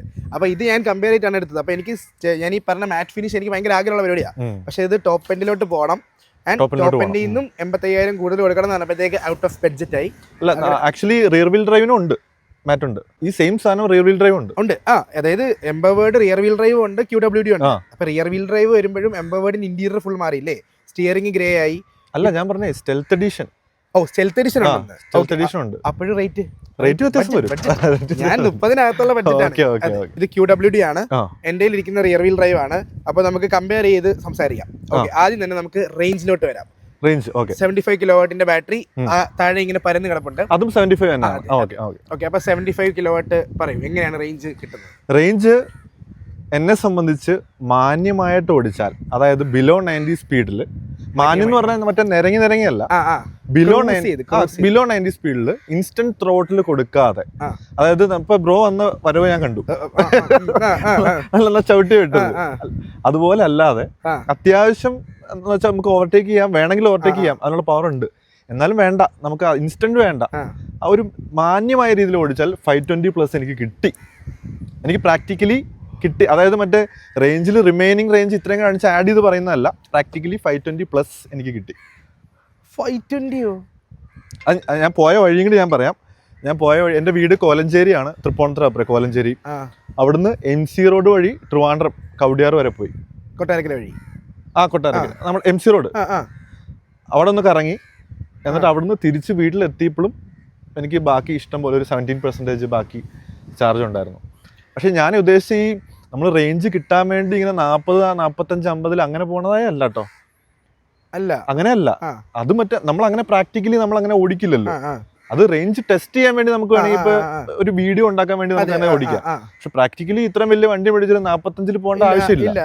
ഞാൻ പറഞ്ഞത് പ്രാക്ടിക്കലി ഞാൻ ഓടിച്ചു, അതായത് മാന്യമായ രീതിയിൽ. അതായത് എനിക്ക് ട്രിവാൻഡ്രം പോകേണ്ട ഒരു ജെനുവിൻ യൂസ് വന്നാൽ എനിക്ക് പോകാൻ പറ്റുന്ന രീതിയിൽ, പക്ഷെ ചവിട്ടി പിടിച്ചല്ല. ഫോർ എക്സാമ്പിൾ ഇപ്പൊ ട്രക്ക് ഫ്രണ്ടിൽ പോവാണ്, ഇപ്പൊ ഞാൻ പുറകെ പോവാണ്, ഒരു 60, 65, 70 പോകുന്നത്. വേണമെങ്കിൽ എനിക്കൊന്ന് കാല് കൊടുത്താൽ കയറി പോവാം ഓപ്പോസിറ്റ് വണ്ടി വരുന്നുണ്ടെങ്കിൽ. പക്ഷെ ഓപ്പോസിറ്റ് വണ്ടി വരാത്തപ്പോഴാണെങ്കിൽ നമുക്ക് കുറച്ച് ത്രോട്ടിൽ കൊടുത്ത് ഈസി ആയിട്ട് കയറി പോകാം. അതായത് ഒരു പെട്രോൾ കാർ നമ്മൾ കാല് കൊടുക്കുന്ന പോലെ കൊടുത്തു പോയാൽ ആ ഒരു ത്രോട്ടിൽ കൊടുത്താൽ, ഇപ്പൊ നമ്മളൊരു പെട്രോൾ അല്ലെങ്കിൽ ഡീസൽ വണ്ടി ആണെങ്കിലും എനിക്കൊന്ന് മൈലേജ് പിടിക്കണം എന്ന് വിചാരിച്ച് നമ്മൾ ഓടിക്കില്ലേ, ആ രീതിയിൽ ഓടിച്ചിട്ട് എനിക്ക് പേഴ്സണലി ഈ വണ്ടിയിൽ ആ റോഡ് കേട്ടോ, MC റോഡ് അല്ലാണ്ട് മറ്റേ മൂന്നാർ, അതെ ടെറൈൻ മാറുമ്പോൾ റേഞ്ച് മാറും ഒബ്വിയസ്ലി. പിന്നെ ഹൈവേ, സ്ട്രെയിറ്റ് ഹൈവേയിൽ സ്പീഡിൽ പോയാലും റേഞ്ച് മാറും. പക്ഷെ ഇതൊരു മിക്സ്ഡ് ആയിട്ടുള്ള ഈ വഴി MC റോഡ് ഞാൻ ഓടിച്ചപ്പോൾ എനിക്ക് പേഴ്സണലി 520+ കിട്ടി. ഇതിൽ അതൊരു വലിയ സംഭവമാണ്. എന്റെ റേഞ്ച് പറയട്ടെ, എനിക്ക് ഏറ്റവും കൂടുതൽ മാക്സിമം കിട്ടിയിരിക്കുന്നത് 425 26 സംതിങ് മാക്സിമം ഞാൻ പറ്റിച്ചു. അത് ഓടിച്ചത് എങ്ങനെയായിരുന്നു? ഇതുപോലെ അല്ല, അതായത് അപ്പൊ 420 കിട്ടിയത് വലിയ കാര്യമാണ്. അല്ല, പക്ഷെ അത് റീജനറേഷൻ ഇട്ടിട്ടാ, അതായത് റീജനറേഷൻ 2 ഇട്ടിട്ട് ഞാൻ അങ്ങനെ ഓടിച്ചത്. എന്നിട്ടാണ് ഈ പറഞ്ഞ റേഞ്ച് കിട്ടിയത്. അല്ലാതെ എനിക്ക് ഏറ്റവും കുറവ് കിട്ടിയിരിക്കുന്നത് എന്റെ ഓടിപ്പിന് 380 മുതൽ 400 വരെയാണ്. 400-അപ്പുറം എനിക്ക് കിട്ടിയിട്ട് കാര്യം പറയട്ടെ, ഇതിൽ ഏറ്റവും കൂടുതൽ റേഞ്ച് നമുക്ക് വണ്ടി എടുക്കുന്നത് ഇപ്പൊ ഒരു 30 സ്പീഡിൽ നമ്മൾ 60ലേക്ക് ഒറ്റയടിക്ക് എടുക്കില്ലേ, ആ ഇൻസ്റ്റന്റ് ആയിട്ടുള്ള 80ലേക്ക് എടുക്കുന്നത്. അപ്പൊ 420 എന്തോ കൂടുതലുണ്ടെന്ന് എനിക്ക് തോന്നുന്നത്. അല്ല, ആ സാധനത്തിലാണ് ഇതിൽ ഏറ്റവും കൂടുതൽ റേഞ്ച് വലിക്കുന്നത്. ഇപ്പൊ നമ്മൾ ഹൈവേയിൽ ഓൾറെഡി ഒരു മൊമെന്റം കീപ്പ് ചെയ്ത് നമ്മൾ 90 പോവാണെങ്കിലും റേഞ്ച് അധികം പിടിക്കില്ല. കാരണം മൊമെന്റം എന്ന് പറഞ്ഞ സംഭവം ഉണ്ട്, കുറച്ച് ദൂരം വണ്ടി അത് തള്ളി പൊക്കോളും. പക്ഷെ നമ്മളൊരു 20-ന്ന് പെട്ടെന്ന് ഈ പറഞ്ഞ 60, 80ലേക്ക് പെട്ടെന്ന് എടുക്കുകയാണ്, എന്നിട്ട് 80 പോയെന്ന് പറഞ്ഞിട്ട് കാര്യമില്ല. 20 എന്ന് വെച്ചാൽ പെട്ടെന്ന് ഒരു സിഗ്നൽ വന്നു, എന്നിട്ട് 80ലേക്ക് വലിച്ചെടുത്ത് പോയിട്ട് പിന്നെ 80 പോയെന്ന് പറഞ്ഞിട്ട് കാര്യമില്ല. അതിലാണ് നമ്മുടെ EV കാഴ്സിൽ ഏറ്റവും കൂടുതൽ റേഞ്ച് വലിക്കുന്ന സംഭവം. അപ്പൊ അതൊന്ന് ടോൺ ഡൗൺ ചെയ്തിട്ട് സ്പീഡ് കൂട്ടിയാലും നമുക്ക് റേഞ്ച് കിട്ടും. അതായത് ഈ പറയുന്ന പോലെ 7 സെക്കൻഡ് കൊണ്ട് 100 അടിക്കുന്ന വണ്ടിയാണ്. 7 സെക്കൻഡ് കൊണ്ടിന്റെ പകരം 14 സെക്കൻഡ് കൊണ്ട് 100 അടുപ്പിച്ചിട്ട് 100 തന്നെ പോയാലും കുഴപ്പമില്ല. ആ പെട്ടെന്ന് നമ്മളെ ക്വിക്കായിട്ട് അതിനേക്ക് വലിച്ചെടുക്കുമ്പോഴാണ് നല്ല ഡ്രോപ്പ്. പവർ ഉണ്ടെന്ന് പറഞ്ഞാൽ ഞാനങ്ങ് മുതലാക്കും, അറിയാലോ. ഇത് 550 ഉറപ്പായിട്ടും പോയിരിക്കും, കിട്ടുമല്ലേ? 100%. എന്നാ എനിക്ക് നോക്കണം ഗൈസ്, അടുത്ത റേഞ്ച് ടെസ്റ്റ് നമ്മൾ ടെസ്റ്റ് ചെയ്യും. ഈ പറയുന്ന രീതിയിൽ നമുക്ക് പോവാം, നമുക്ക് ട്രിപ്പ് അടിക്കാം. അപ്പൊ ഈ പറയുന്ന രീതിയിൽ ഞാൻ ഓടിച്ചു വന്നില്ല, അത് ഭയങ്കര നല്ല ഒരു വേറെ വണ്ടി കണ്ട് നമ്മുടെ ഹാരിയർ തന്നെ കണ്ട് നല്ല ഫീൽ ആയിരുന്നു. പോയി നോക്കാം, ഒരു കോൺവോയ് ആയിട്ട് 2-3 വണ്ടിയൊക്കെ വെച്ചിട്ട് നമുക്ക് ട്രിപ്പ് അടിക്കാം. അതിനകത്ത് ഫുൾ റേഞ്ച് ടെസ്റ്റ് ചെയ്യാം. ഈ വണ്ടിയുടെയും 65 കിലോവാട്ട് കിട്ടുവാണെങ്കിൽ അവരെയും കൂടെ കണക്ട് ചെയ്തിട്ട് അങ്ങനെ കമ്പയർ ചെയ്ത് നോക്കാം. അപ്പൊ അറിയാലോ, ഇപ്പൊ പറഞ്ഞു കണക്ക് കൂട്ടി വരുമ്പോൾ 65 റേഞ്ച് കൂടുതൽ കിട്ടുന്നത്. ഇതില് റേഞ്ച് കുറയാനാണ് സാധ്യത എന്നാണ് ഞാൻ കേട്ടിട്ടുണ്ടായിരുന്നത്. കാരണം 2 മോട്ടറുണ്ട്, പവർ കൂടുതൽ എടുക്കുന്നു. ഇതിന് ഫ്രണ്ട് ഉണ്ട്, പുറകിലുണ്ട്, 400 bhp അടുത്ത് പവർ ഉണ്ട്. അതുകൊണ്ട് കൂടുതൽ പവർ എടുക്കണമല്ലോ. അല്ല, അത് ഡിപ്പെൻസ്, ഓടിക്കുന്ന രീതി, ഓടിക്കുന്ന ടെറൈൻ. മോട്ടർ ഓൺ ആക്കാറില്ലെന്ന് തോന്നുന്നു, ആ രീതിയിൽ ഓടിക്കുന്നത്. അല്ല, മുമ്പിലത്തെ ഇപ്പൊ ചിലപ്പോ നമ്മള് ഹൈ സ്പീഡിൽ മാത്രമല്ല ഇത് ഓൺ ആവുന്നത്. ചിലപ്പോ കോർണർ എടുക്കുവാണെങ്കിലോ അതൊക്കെ ഓട്ടോമാറ്റിക്കലി നമുക്ക്, ഞാനത് കണ്ട ഓടിക്കാം, നല്ല രസം അത് അതിന്റെ അനിമേഷൻ കാണാനായിട്ട്. അപ്പൊ കോർണറിലൊക്കെ ഓട്ടോമാറ്റിക്കലി അത് വരും. പിന്നെ ഒരു 90% ഇപ്പൊ ഞാൻ പോയ ആ ഡ്രൈവില്, ട്രിവാൻഡ്രം പോയ ഡ്രൈവില് ഒരു 90-95% റിയൽ ഡ്രൈവ് ആയിട്ടാ പോയത്. വണ്ടി തന്നെ അങ്ങനെ അതെങ്ങനെ നമുക്ക് സ്വിച്ച് നമുക്ക് സ്വിച്ച് ചെയ്യാൻ പറ്റില്ല, പക്ഷെ പവർ മാറും, പക്ഷെ നമുക്ക് കാണാൻ പറ്റും. സ്പീഡ് മാറുന്ന കാണാം. അല്ല, നമുക്ക് അതിനകത്ത് ഒരു അനിമേഷൻ സാധനം ഉണ്ട്, ഒരു ഗ്രാഫിക്സ് ഉണ്ട്. അപ്പൊ നമുക്ക് റിയർ വീലാണോ ഓൾ വീലാണോ ലൈവായിട്ട് കാണാൻ പറ്റും. അപ്പൊ നമ്മൾ ഒന്ന് കാല് കൊടുത്താൽ ദ മൊമെന്റ് കാല് കൊടുക്കുന്ന ആ സെക്കൻഡിൽ ഫ്രണ്ടിലത്തെ മോട്ടോർ കാത്തിരിക്കുകയാണ്. പിന്നെ നമ്മൾ റോക്ക് റോളിംഗ് മോഡ് അല്ലെങ്കിൽ സാൻഡ് മോഡ് അങ്ങനെ പല ടെറൈൻ മോഡ്സ് ഇടുമ്പോൾ ഏത് സ്പീഡിലും എപ്പോഴും എല്ലാ ഇതും രണ്ട് മോട്ടോർ ആക്റ്റീവ് ആയിരിക്കും. അപ്പൊ റേഞ്ച് പെട്ടെന്ന് കുറയുന്നതായിട്ട് കാണിക്കുന്നുണ്ടോ? ഇല്ല, അങ്ങനെ കുറയൊന്നുമില്ല. 350 ആണ് കാണിക്കണമെങ്കിൽ സാൻഡ് മോഡ് ഇടുമ്പോൾ ഒരു 320 കാണിക്കും. അത്രേ ഉള്ളൂ. ഇനി നമുക്ക് ഇന്റീരിയർ കയറാം, അകത്ത് കയറിയിട്ട് അകത്തെ വിശേഷങ്ങൾ കാണിച്ചു തരും. എന്തൊക്കെയാണ് വ്യത്യാസങ്ങൾ, എന്തൊക്കെയാണ് ഇഷ്ടപ്പെട്ടെന്നൊക്കെ. അകത്ത് കയറാൻ സിമ്പിൾ ആണ്, നോർമൽ. ഫുഡ് സ്റ്റെപ്പ് ഒക്കെ നമുക്ക് ഹാരിയർ ഇൻബിൽട്ട് തരുന്നുണ്ട്. Full black interior, premium. അത് ഭയങ്കര പ്രീമിയം ആണ്. അത് സ്പേഷ്യസും കൂടെ ആയതുകൊണ്ട് കീ ഇങ്ങനെ കുലുക്കണം, ഓണാണ് അറിയില്ല. അങ്ങനത്തെ, അതായത് ബാറ്ററി ഇഷ്യൂ ഓഫായി പോണത്. ഈ ഒരു പരിപാടി ഇപ്പോഴും നിലനിൽക്കുന്നത്. എന്താ അവർ പറയുന്നത് അതിന്റെ സൊല്യൂഷൻ? അല്ല, ഇത് 3 മിനിറ്റ്സ് കഴിയുമ്പോൾ ഓട്ടോമാറ്റിക്കലി സ്ലീപ്പ് പോകാനായിരിക്കും. അങ്ങനെ, അതുകൊണ്ടാണ്. അല്ലാതെ മറ്റേ കംപ്ലൈന്റ് ഇല്ലായിരുന്നു? കംപ്ലൈന്റ് തുടക്കം ഒരു ചെറിയ ഇഷ്യൂ വന്നായിരുന്നു, അൺഫെയർ ആയി പോകുന്നത്. അത് പിന്നെ അങ്ങോട്ട് മാറി. ഓക്കെ. ആൻഡ് നിങ്ങൾക്ക് നോക്കുമ്പോ വലിയൊരു 14.3 എത്ര 14.2 വലിയൊരു എമണ്ടൻ സ്ക്രീൻ ഉണ്ട്. അത് എങ്ങനെയുണ്ട്? അത് ഒരു രക്ഷയില്ല കേട്ടോ. അത് ഒഴുകുവാണല്ലേ സാംസങ് ഡിസ്പ്ലേ. ഇതില് കണ്ടന്റ് വാച്ചിങ്ങിന് ഭയങ്കര അടിപൊളിയാണ്. നമ്മുടെ എക്സിവിലും 3 സ്ക്രീനൊക്കെ വരുന്നുണ്ട്, പക്ഷെ ചെറുതാണ്. അതായത് അത്രേ കാണത്തുള്ളൂ. നമ്മള് ഒരു ആസ്പെക്ട് റേഷ്യോ ഭയങ്കര ചെറുത്, അതിന്റെ വ്യത്യാസമുണ്ട്. ഇതില് പ്രോപ്പർ ആയിട്ട് നമുക്ക് ഒരു യൂട്യൂബ് അല്ലെങ്കിൽ നമുക്ക് പ്രൈം ഇതില് മൂവി പ്രോപ്പർ ആയിട്ട് നമുക്ക് ആക്ച്വലി വാച്ചബിൾ ആണ്. അല്ലാണ്ട് മറ്റേത് പോലെ നമുക്ക് വേണമെങ്കിൽ കാണാം, കണ്ടിരിക്കാന്നുള്ളതല്ല. ഇത് ആക്ച്വലി നമുക്ക് യൂസ്ഫുൾ ആണ്, ഒരു ടാബ്ലറ്റ് പോലെ. അപ്പൊ എനിക്ക് ചാർജ് ചെയ്യുമ്പോഴാണെങ്കിലും. പക്ഷെ ഞാൻ ചോദിച്ചിട്ട്, ചാർജ് ചെയ്യുമ്പോൾ ഇതിനകത്ത് ഇന്റർനെറ്റ് ഇല്ലല്ലോ, നമ്മൾ ഹോട്ട്സ്പോട്ട് കണക്ട് ചെയ്യണമല്ലോ. അത് എനിക്ക് തോന്നുന്നു മഹീന്ദ്രക്ക് ഇൻബിൽറ്റ് നെറ്റ് ഉണ്ട്. അപ്പൊ അത് എന്തെങ്കിലും തോന്നിയായിരുന്നു പ്രശ്നമായിട്ട്? അല്ല, അത് നമ്മൾ എന്തായാലും ഫോണില് മറ്റേ 5G അതൊരു ഇഷ്യൂ ആയിട്ട് തോന്നിയിട്ടില്ല, പ്രശ്നമില്ല. ഇവിടെ നോക്കിയപ്പോഴാണ് കണ്ടേ. എങ്ങനെയുണ്ട് ഇത്? ഇത് ഞാൻ വിചാരിച്ചേക്കാളും വേറെ ലെവലാണ്. ഹാങ് ഒന്നും ഇല്ല. ഭയങ്കര ലൈവാണ്. ഞാൻ ആദ്യം വിചാരിച്ചു ഇത് യൂസ്ഡ് ആവാൻ കുറച്ച് ടൈം എടുക്കും, ഓഫ് ആക്കിയിട്ട്. ഇതിപ്പോ ഓഫ് ആക്കാലോ, അതെ, ഓഫ് ആക്കിയിട്ട് നോർമൽ ആയിട്ട് തന്നെ യൂസ് ചെയ്യേണ്ട വരും എന്നുള്ളൊരു കോൺസെപ്റ്റ് ആയിരുന്നു.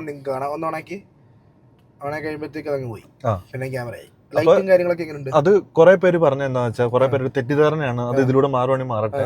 കുറെ പേര് പറഞ്ഞത് ഇതിൽ റിഫ്ലക്ഷൻ ഉള്ളതുകൊണ്ട് പകല് യൂസ് ചെയ്യാൻ ബുദ്ധിമുട്ടാണ് എന്നാണ് പറഞ്ഞത്. പക്ഷെ എന്തുകൊണ്ടാണ് റിഫ്ലക്ഷൻ വരുന്നതെന്ന് അറിയാം. ഇവര് ഇത് ഓഫ് ആക്കിയാലും പുറകിലത്തെ ഇത് കാണാവുന്ന രീതിയിൽ അഡ്ജസ്റ്റ് ചെയ്ത് വയ്ക്കുന്നത്. എന്നിട്ട് ഇത് ഓണാക്കുമ്പോഴാണ് പുറകിലത്തെ റിഫ്ലക്ഷൻ വരുന്നത്.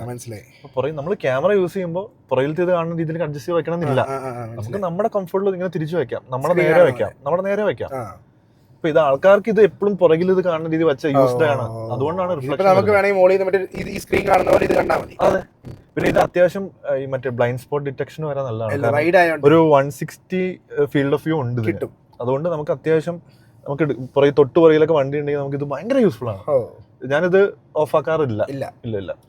ഏറ്റവും കൂടുതൽ യൂസ്ഫുൾ എപ്പോഴാന്ന് വെച്ചാൽ രാത്രി. നല്ല വിസിബിലിറ്റി ആണ്, നമ്മൾ വിചാരിക്കുന്നേക്കാളും നല്ല വിസിബിലിറ്റി ഉള്ള സംഭവമാണ്. ഈ സ്ക്രീനിൽ ഏറ്റവും കൂടുതൽ ഇഷ്ടപ്പെട്ട ഫീച്ചർ എന്തായിരിക്കും? ഈ സ്ക്രീനിലെ ഏറ്റവും ഇഷ്ടപ്പെട്ട ഫീച്ചർ എന്ന് പറയുന്നത് ഇതിന്റെ റെസൊല്യൂഷൻ ആണ്. ഇതിന്റെ ഭയങ്കര ക്രിസ്പാണ്. ഈ കാർപ്ലേ ഒക്കെ ഇത്രയും അതിന്റെ ഭയങ്കര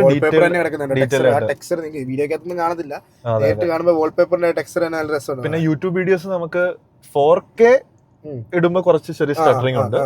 4K തൊട്ട് താഴെ ഒരു സാധനം ഇല്ല, അത് 2K. അത് അടിപൊളിയാണ്. അത് തന്നെ ആ റെസൊല്യൂഷൻ ഇടുമ്പോഴേക്കും പക്ക ഒരു സ്റ്റട്ടറിങ്ങും ലാഗിങ്ങും ഇല്ലാണ്ട് പക്ക നമ്മൾ ടിവിയിലൊക്കെ കാണുന്ന പോലെ ടാബ്ലറ്റിൽ കാണുന്ന പോലെ കാണാൻ പറ്റും. 4K ഇടുമ്പോൾ ചെറിയൊരു സ്റ്റട്ടറിംഗ് ഉണ്ട്. ഇതൊക്കെ എങ്ങനെയുണ്ട്? എങ്ങനെ പോകുന്നു? സ്ക്രാച്ച് ആവുന്നുണ്ടോ? മിറർ നമുക്ക് മുഖം നമുക്ക് ടാറ്റ ഇവിടെ മിറർ ഇവിടെ കൊടുക്കുന്നുണ്ടല്ലേ? ഇവിടെ കൊടുത്തിട്ടുണ്ട്. ആൻഡ് ഇവിടെ ലൈറ്റ് ഉണ്ട്. ഇവിടെ ഇല്ല, പ്ലെയിൻ ആണ്. ഇവിടെ പ്ലെയിൻ. ഓക്കെ. അപ്പൊ ഇവിടെ നമുക്ക് ടാറ്റ ഒരു മിറർ തന്നിട്ടുണ്ട്. ഈ മിറർ എങ്ങനെയുണ്ട്?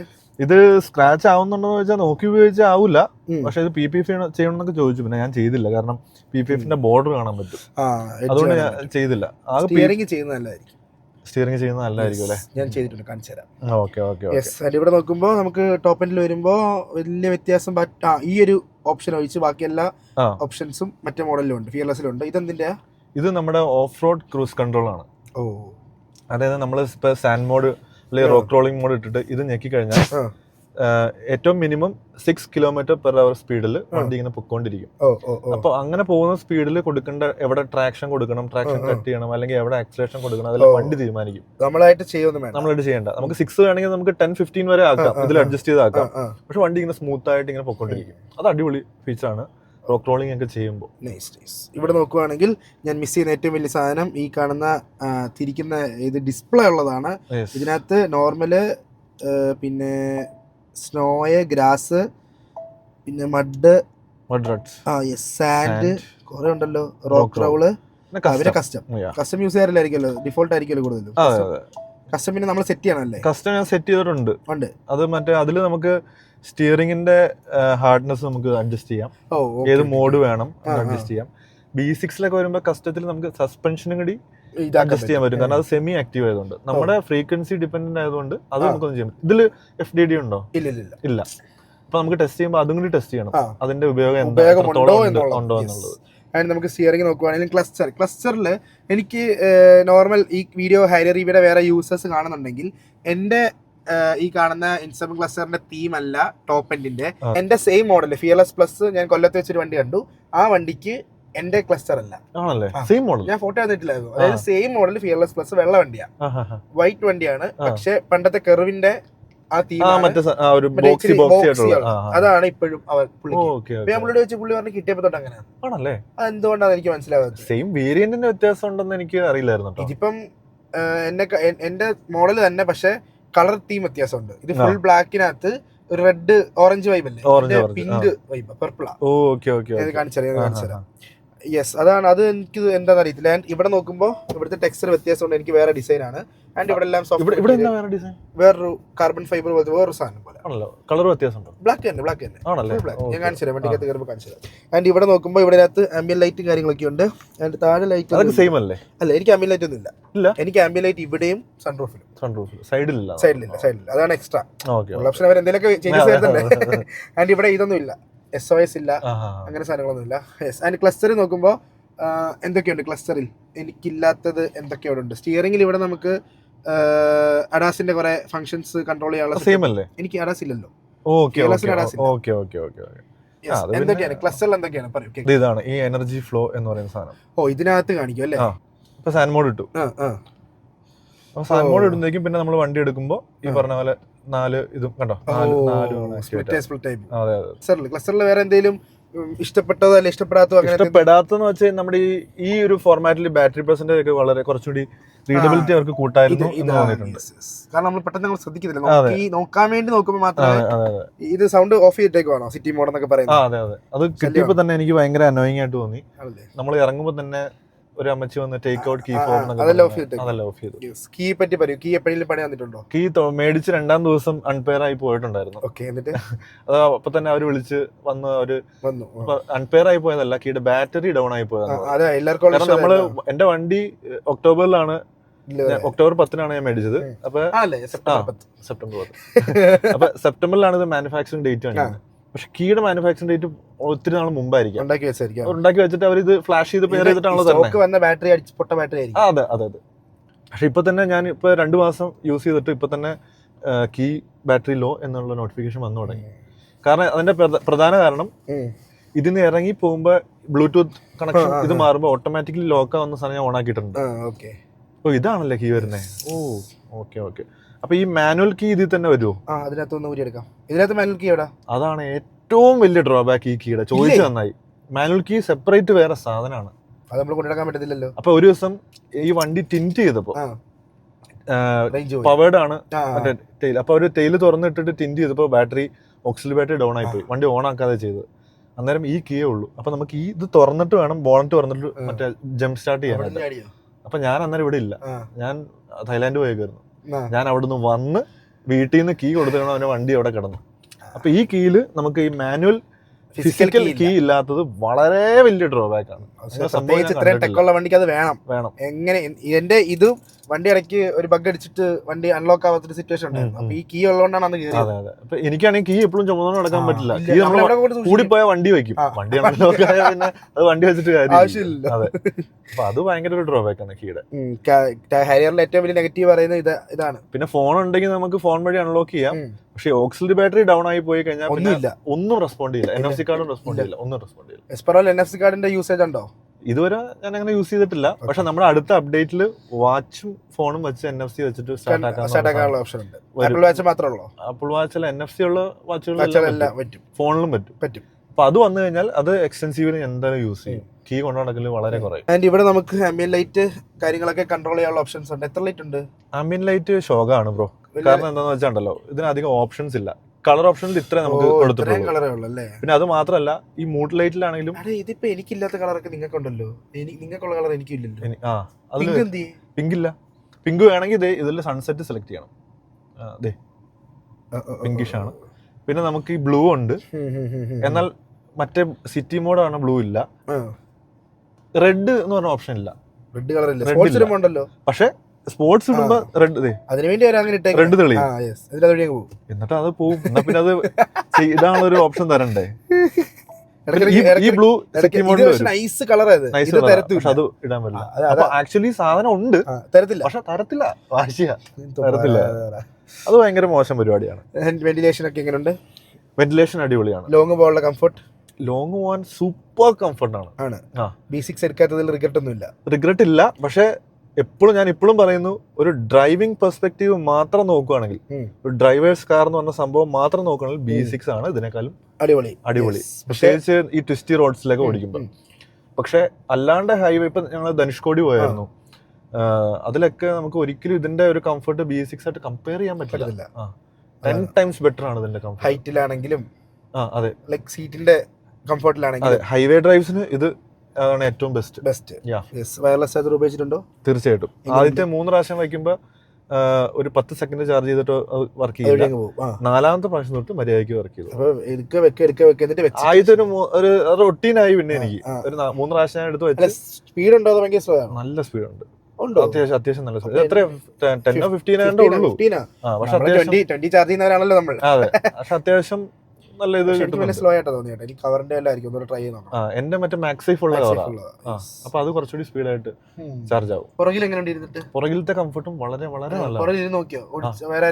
ഓടിച്ചിട്ട് ഇരുന്ന് നോക്കി അടിപൊളിയാണ്. പ്രത്യേകിച്ച് ഹെഡ് റെസ്റ്റിനൊക്കെ അങ്ങനെ വരുന്നുണ്ട്. അപ്പൊ അത് ഞങ്ങൾ ലോങ് പോയപ്പോൾ എല്ലാം ഫ്രണ്ട്സിനാണെങ്കിലും, സാധാരണ നമ്മൾ ലോങ് ധനുഷ്കോടിയൊക്കെ പോകുമ്പോൾ കുറച്ചു നേരം കഴിയുമ്പോൾ അവന്മാർ പറയും, എടാ ഞങ്ങൾ ഫ്രണ്ട് ഇരിക്കട്ടെ, ഇവിടെ ഇരിക്കാൻ വേണ്ടി അടിയായിരിക്കും. എനിക്കത് തോന്നി. ഞാൻ കൊണ്ടുപോയപ്പോഴും ആൾക്കാർ ഫ്രണ്ടിലോട്ട് വരുന്ന, ഇല്ലടാ കുഴപ്പമില്ല, അവിടെ വെരി കംഫർട്ടബിൾ സൺഷെയ്ഡൊക്കെ പൊക്കി ഇങ്ങനെ ഇരിക്കുക. അതാണ്. പക്ഷെ ഒരു കുഴപ്പമുള്ളൂ, ഉറക്കം വരെ വന്നു. നൈസായിട്ട് എടാ ഇതിലിരുന്നിട്ട് ഉറക്കം വന്നു. അത് ആക്ച്വലി പ്ലസ് ആണ്. അത്ര കംഫർട്ട് ഉള്ളതുകൊണ്ടാണ് നമുക്ക് മാറി മാറി ഓടിക്കുവാണെങ്കിൽ സുഖമായിട്ട് മാറി കിടന്ന് ഉറങ്ങിയാൽ മതി. അതെ. പിന്നെ ലോങ് ഹൈവേ സ്റ്റെബിലിറ്റി അടിപൊളിയാണ്. അത് നമുക്കൊന്ന് ടെസ്റ്റ് ചെയ്യണം. ഫ്രീക്വൻസി ഇത് പല ടെറൈനിൽ പോലെ പോയിട്ട് നമുക്ക് പോണം. കാരണം സ്റ്റിഫ് ആക്കുന്നതിന്റെ ബെനിഫിറ്റ് കിട്ടുന്നുണ്ടോ ആ സാധനം ഒന്ന് ടെസ്റ്റ് ചെയ്ത് നോക്കാം. അതുപോലെ 4x4 ലൈക്ക് ഈ പറഞ്ഞ QWD യൂസ്ഫുൾ ആണോ? അതെനിക്ക് തീർച്ചയായിട്ടും നോക്കണം. കാരണം ഇത്രയും വില കൊടുത്ത് നമ്മൾ കൂടുതൽ കൊടുത്ത് മേടിച്ചതാണല്ലോ. അതെ. അറൗണ്ട് 2 and കൂടുതലാന്ന് തോന്നുന്നു. 2ന്റെ മണ്ടയ്ക്ക് കൂടുതൽ 2 ചില്ലറയുണ്ട്. കൂടുതലാണ്. അപ്പൊ അതിന്റെ ഹൈവേയിൽ അതിന്റെ ഗുണം ഞാൻ അറിഞ്ഞോളൂ. കാരണം സ്റ്റെബിലിറ്റി അടിപൊളിയാണ്. ചാടി തെറിച്ച് പോവാതെ 4 ടയറും പിടിച്ചു നിൽക്കും. ഗ്രിപ്പ് കൂടുതലാണ്. പിന്നെ ഈ ട്വിസ്റ്റി റോഡ്, ഗ്യാപ്പ് റോഡ് പോയായിരുന്നു, അവിടെ നമ്മൾ കോർണർ എടുക്കുമ്പോഴും ഈ 4 വീലിന്റെ ഗ്രിപ്പും നമുക്ക് ഭയങ്കര ഹെൽപ്ഫുൾ ആണ്. അതെനിക്ക് റിയർ വീൽ മാത്രമുള്ള വണ്ടി ഓടിച്ചപ്പോൾ എനിക്ക് മനസ്സിലായി, ഇതിന്റെ വ്യത്യാസം മനസ്സിലായി. പക്ഷെ അതല്ലാണ്ടുള്ള ടെറൈൻസിൽ, സാൻഡ് ആണെങ്കിലും റോക്ക് റോളിംഗ് ആണെങ്കിലും അങ്ങനെയുള്ള സ്ഥലത്ത് ഇതിന്റെ എത്രത്തോളം യൂസ്ഫുൾ ആണെന്നുള്ളത് എനിക്ക് അറിയണമെന്ന് ഭയങ്കര ആഗ്രഹമുണ്ട്. കാരണം ഞാൻ ഇതുവരെ അങ്ങനെ വീഡിയോ കണ്ടിട്ടില്ല. ഞാൻ വളരെയധികം സെർച്ച് ചെയ്തു. കാണാത്ത സ്ഥിതിക്ക് നമുക്ക് തന്നെ അത് ചെയ്യാം. അതെ, തീർച്ചയായിട്ടും. എല്ലാ വണ്ടി EV എല്ലാം കൂടെ വെച്ച് കമ്പയർ ചെയ്യുമ്പോൾ നമുക്ക് ആൾക്കാർക്ക് മേടിക്കാനുള്ളവർക്കൊരു നമുക്കൊരു റിക്കവറി വണ്ടിയൊക്കെ കൂടെ വിളിച്ച് കയറും എടുത്ത് പെട്ടുപോയാലും കുഴപ്പമില്ല. ഇപ്പൊ ഇത് അവിടെ നമുക്ക് വേണമെങ്കിൽ ഇപ്പൊ ഇറക്കി നോക്കായിരുന്നു, നമ്മൾ അത് ടെസ്റ്റ് ചെയ്യാൻ പറ്റും. ഇപ്പൊ നമ്മള് സേഫ്റ്റി പ്രിക്കോഷൻസ് ഒന്നും എടുത്തിട്ടില്ല. എന്നിട്ട് മറ്റു സാധനമുണ്ട്, ഒരു വണ്ടിയിൽ നിന്ന് വെഹിക്കിൾ ടു ലോഡ്, ലൈക് എന്റെ വണ്ടിയിൽ നിന്ന് വേറെ വണ്ടി ചാർജ് ചെയ്യാൻ വേണ്ടി ട്രിപ്പ് പോകുമ്പോ വേറെ കിടക്കുവാണെങ്കിൽ നമുക്ക് അത് യൂസ് ചെയ്ത് നോക്കാം. അതുണ്ടല്ലേ? 8000 ചില്ലറ രൂപ. അത് ആരും മേടിക്കാറില്ല. അപ്പൊ ഞാൻ അതിന് വേണ്ടി മേടിച്ചതാ. ഉപയോഗിച്ചോ? ഇതുവരെ ഉപയോഗിക്കാനുള്ള സാഹചര്യം കിട്ടിയിട്ടില്ല. അവര് പറഞ്ഞ് മിക്സി ഉപയോഗിച്ചോ, ഏതൊരു കുത്തി ഇട്ടോ, ഒരു കുഴപ്പമില്ല, ഉപയോഗിച്ചോളാണ് പറഞ്ഞത്. പക്ഷെ എന്തോ അങ്ങോട്ട് ഉപയോഗിക്കാൻ തോന്നിയിട്ടില്ല. പക്ഷെ അത് ഉപയോഗിച്ച് നോക്കണം. കാരണം വേറെ ആരും മേടിക്കാത്ത, കേരളത്തിൽ ആരും മേടിക്കാത്തൊരു സാധനം ഞാൻ മേടിച്ചു വെച്ചിട്ടുണ്ട്. ബെഡ് നമ്മുടെ ഇതിനകത്തുണ്ടോ? ആ ഉണ്ടോ? ഹാരിയറിന്റെ ബെഡ് അതിന് 5000 രൂപയാണ്ടാ. എവിടെ നിന്ന് ടാറ്റ തന്നെ മേടിച്ചു? ടാറ്റന്ന് ഞാൻ ചോദിച്ചു. ഉണ്ടോ? ഉണ്ട് ഞാൻ കൊണ്ടുവന്നിട്ടുണ്ട് കാണിക്കാനായിട്ട്. ഓക്കെ കാണാം. അപ്പൊ ഞാനത് ചോദിച്ചപ്പോ ആദ്യം ഒരു ബെഡോ ടാറ്റയ്ക്കോ എന്ന് വെച്ചാൽ അവര് ഉദ്ദേശിക്കണ വലിയ മെത്തയൊക്കെ ഉദ്ദേശിക്കണത് ഇതെന്നാന്ന്. അപ്പൊ നമ്മളിത് ഇറങ്ങിയപ്പോ കണ്ടായിരുന്ന ഒരു ഇൻഫ്ലേറ്റബിൾ ആയിട്ടുള്ള സാധനം ഉണ്ടെന്ന്. കുറച്ച് ടൈം കൺസ്യൂമിംഗ് ആണ്, ഒരു 15 മിനിറ്റ് കൂടുതൽ എടുക്കും അത് ഫുള്ളി ഇൻഫ്ലേറ്റ് ആവാനായിട്ട്. പക്ഷെ സീറ്റ് മടക്കി ഇങ്ങനെ മടക്കിയിട്ടിട്ട് ഈ സ്ഥലം എങ്ങനെ ഫില്ല് ചെയ്യും? ഈ സ്ഥലം നമ്മുടെ ഹെഡ് റെസ്റ്റ് അത്യാവശ്യം വരും. പിന്നെ ഇത് അതിനെ ചേർത്തം കിട്ടു കഴിഞ്ഞാൽ ഹെഡ് റെസ്റ്റ് കിടന്നോളൂ. ഹെഡ് റെസ്റ്റിന് മുകളിൽ സപ്പോർട്ട് ചെയ്ത് കിടന്നോളൂ. പിന്നെ പില്ലോയും വരുന്നുണ്ട്. പില്ലോയും വെക്കുമ്പോഴത്തേക്കും നമുക്ക് ആ തല താന്നു പോകാതെ അവിടെ ഫില്ലായി കിടന്നോളൂ അത്യാവശ്യം. ഓക്കെ, അത് ഇപ്പോൾ നമുക്ക് നോക്കാം. അങ്ങനെ നമ്മൾ ഹാരിയറിൻ്റെ ബാക്ക് സൈഡിലോട്ട് വരുമ്പോൾ ഡിക്കി ഓപ്പൺ ആക്കാൻ 2 വിധമുണ്ട്. നമുക്ക് പ്രസ് ചെയ്തിട്ട് കീലെസ് ആയിട്ട് തുറക്കാൻ സാധിക്കും, ഇല്ലെങ്കിൽ കാല് കൊണ്ട് വേവ് ചെയ്തിട്ട് തുറക്കാൻ സാധിക്കും. വേവ് വർക്ക് ചെയ്യുന്നുണ്ടോ നോക്കട്ടെ. പോക്കറ്റ് എടുത്തോളൂ, കീ എടുത്തോളൂ. എൻ്റെ വണ്ടിക്ക് ഇല്ലാത്തൊരു മിസ്സിംഗ് ഫീച്ചർ ആണത്. അതായത് ഫിയർലെസ്സിൽ നിന്ന് കുറേ അധികം ഫീച്ചേഴ്സ് നമ്മളിപ്പോൾ തന്നെ കമ്പയർ ചെയ്ത് പറഞ്ഞു. അപ്പോൾ ഇതിനകത്ത് ഏറ്റവും കൂടുതൽ ആൾക്കാർക്ക് ആവശ്യമുള്ള സാധനവും ഓട്ടോമാറ്റിക്കായിട്ട് തുറക്കുന്ന ഇലക്ട്രിക് ടെയിൽ ഗേറ്റ് ആണ്. സോ അതിന് കീ കൈ വേണം അല്ലേ? കീ കൈ കൊടയണം, കീ കൈ വേണം, എന്തൊക്കെ കാണണം. ഓക്കെ, അപ്പോൾ കീ എടുത്തിട്ട് എന്താ ചെയ്യണ്ടേ? റീടേക്ക് ഓക്കെ, ബോക്സ് ആയിട്ട് വന്നോളൂ. അഭിനയിച്ചിട്ട് ചവിട്ടി പൊട്ടിക്കണമെന്നാണോ? അങ്ങനല്ല, അങ്ങനൊന്നും അല്ല. ഇത് പലരും ഇങ്ങനെ ചെയ്യുമ്പോഴാണ് വരുന്നത്. പക്ഷെ ഇങ്ങനെയല്ല, ഒരു ഇതിപ്പോ എത്രാമത്തെ യെസ്, അങ്ങനെ ഒരു പ്രോപ്പറായിട്ട് കിക്ക് ചെയ്യണം.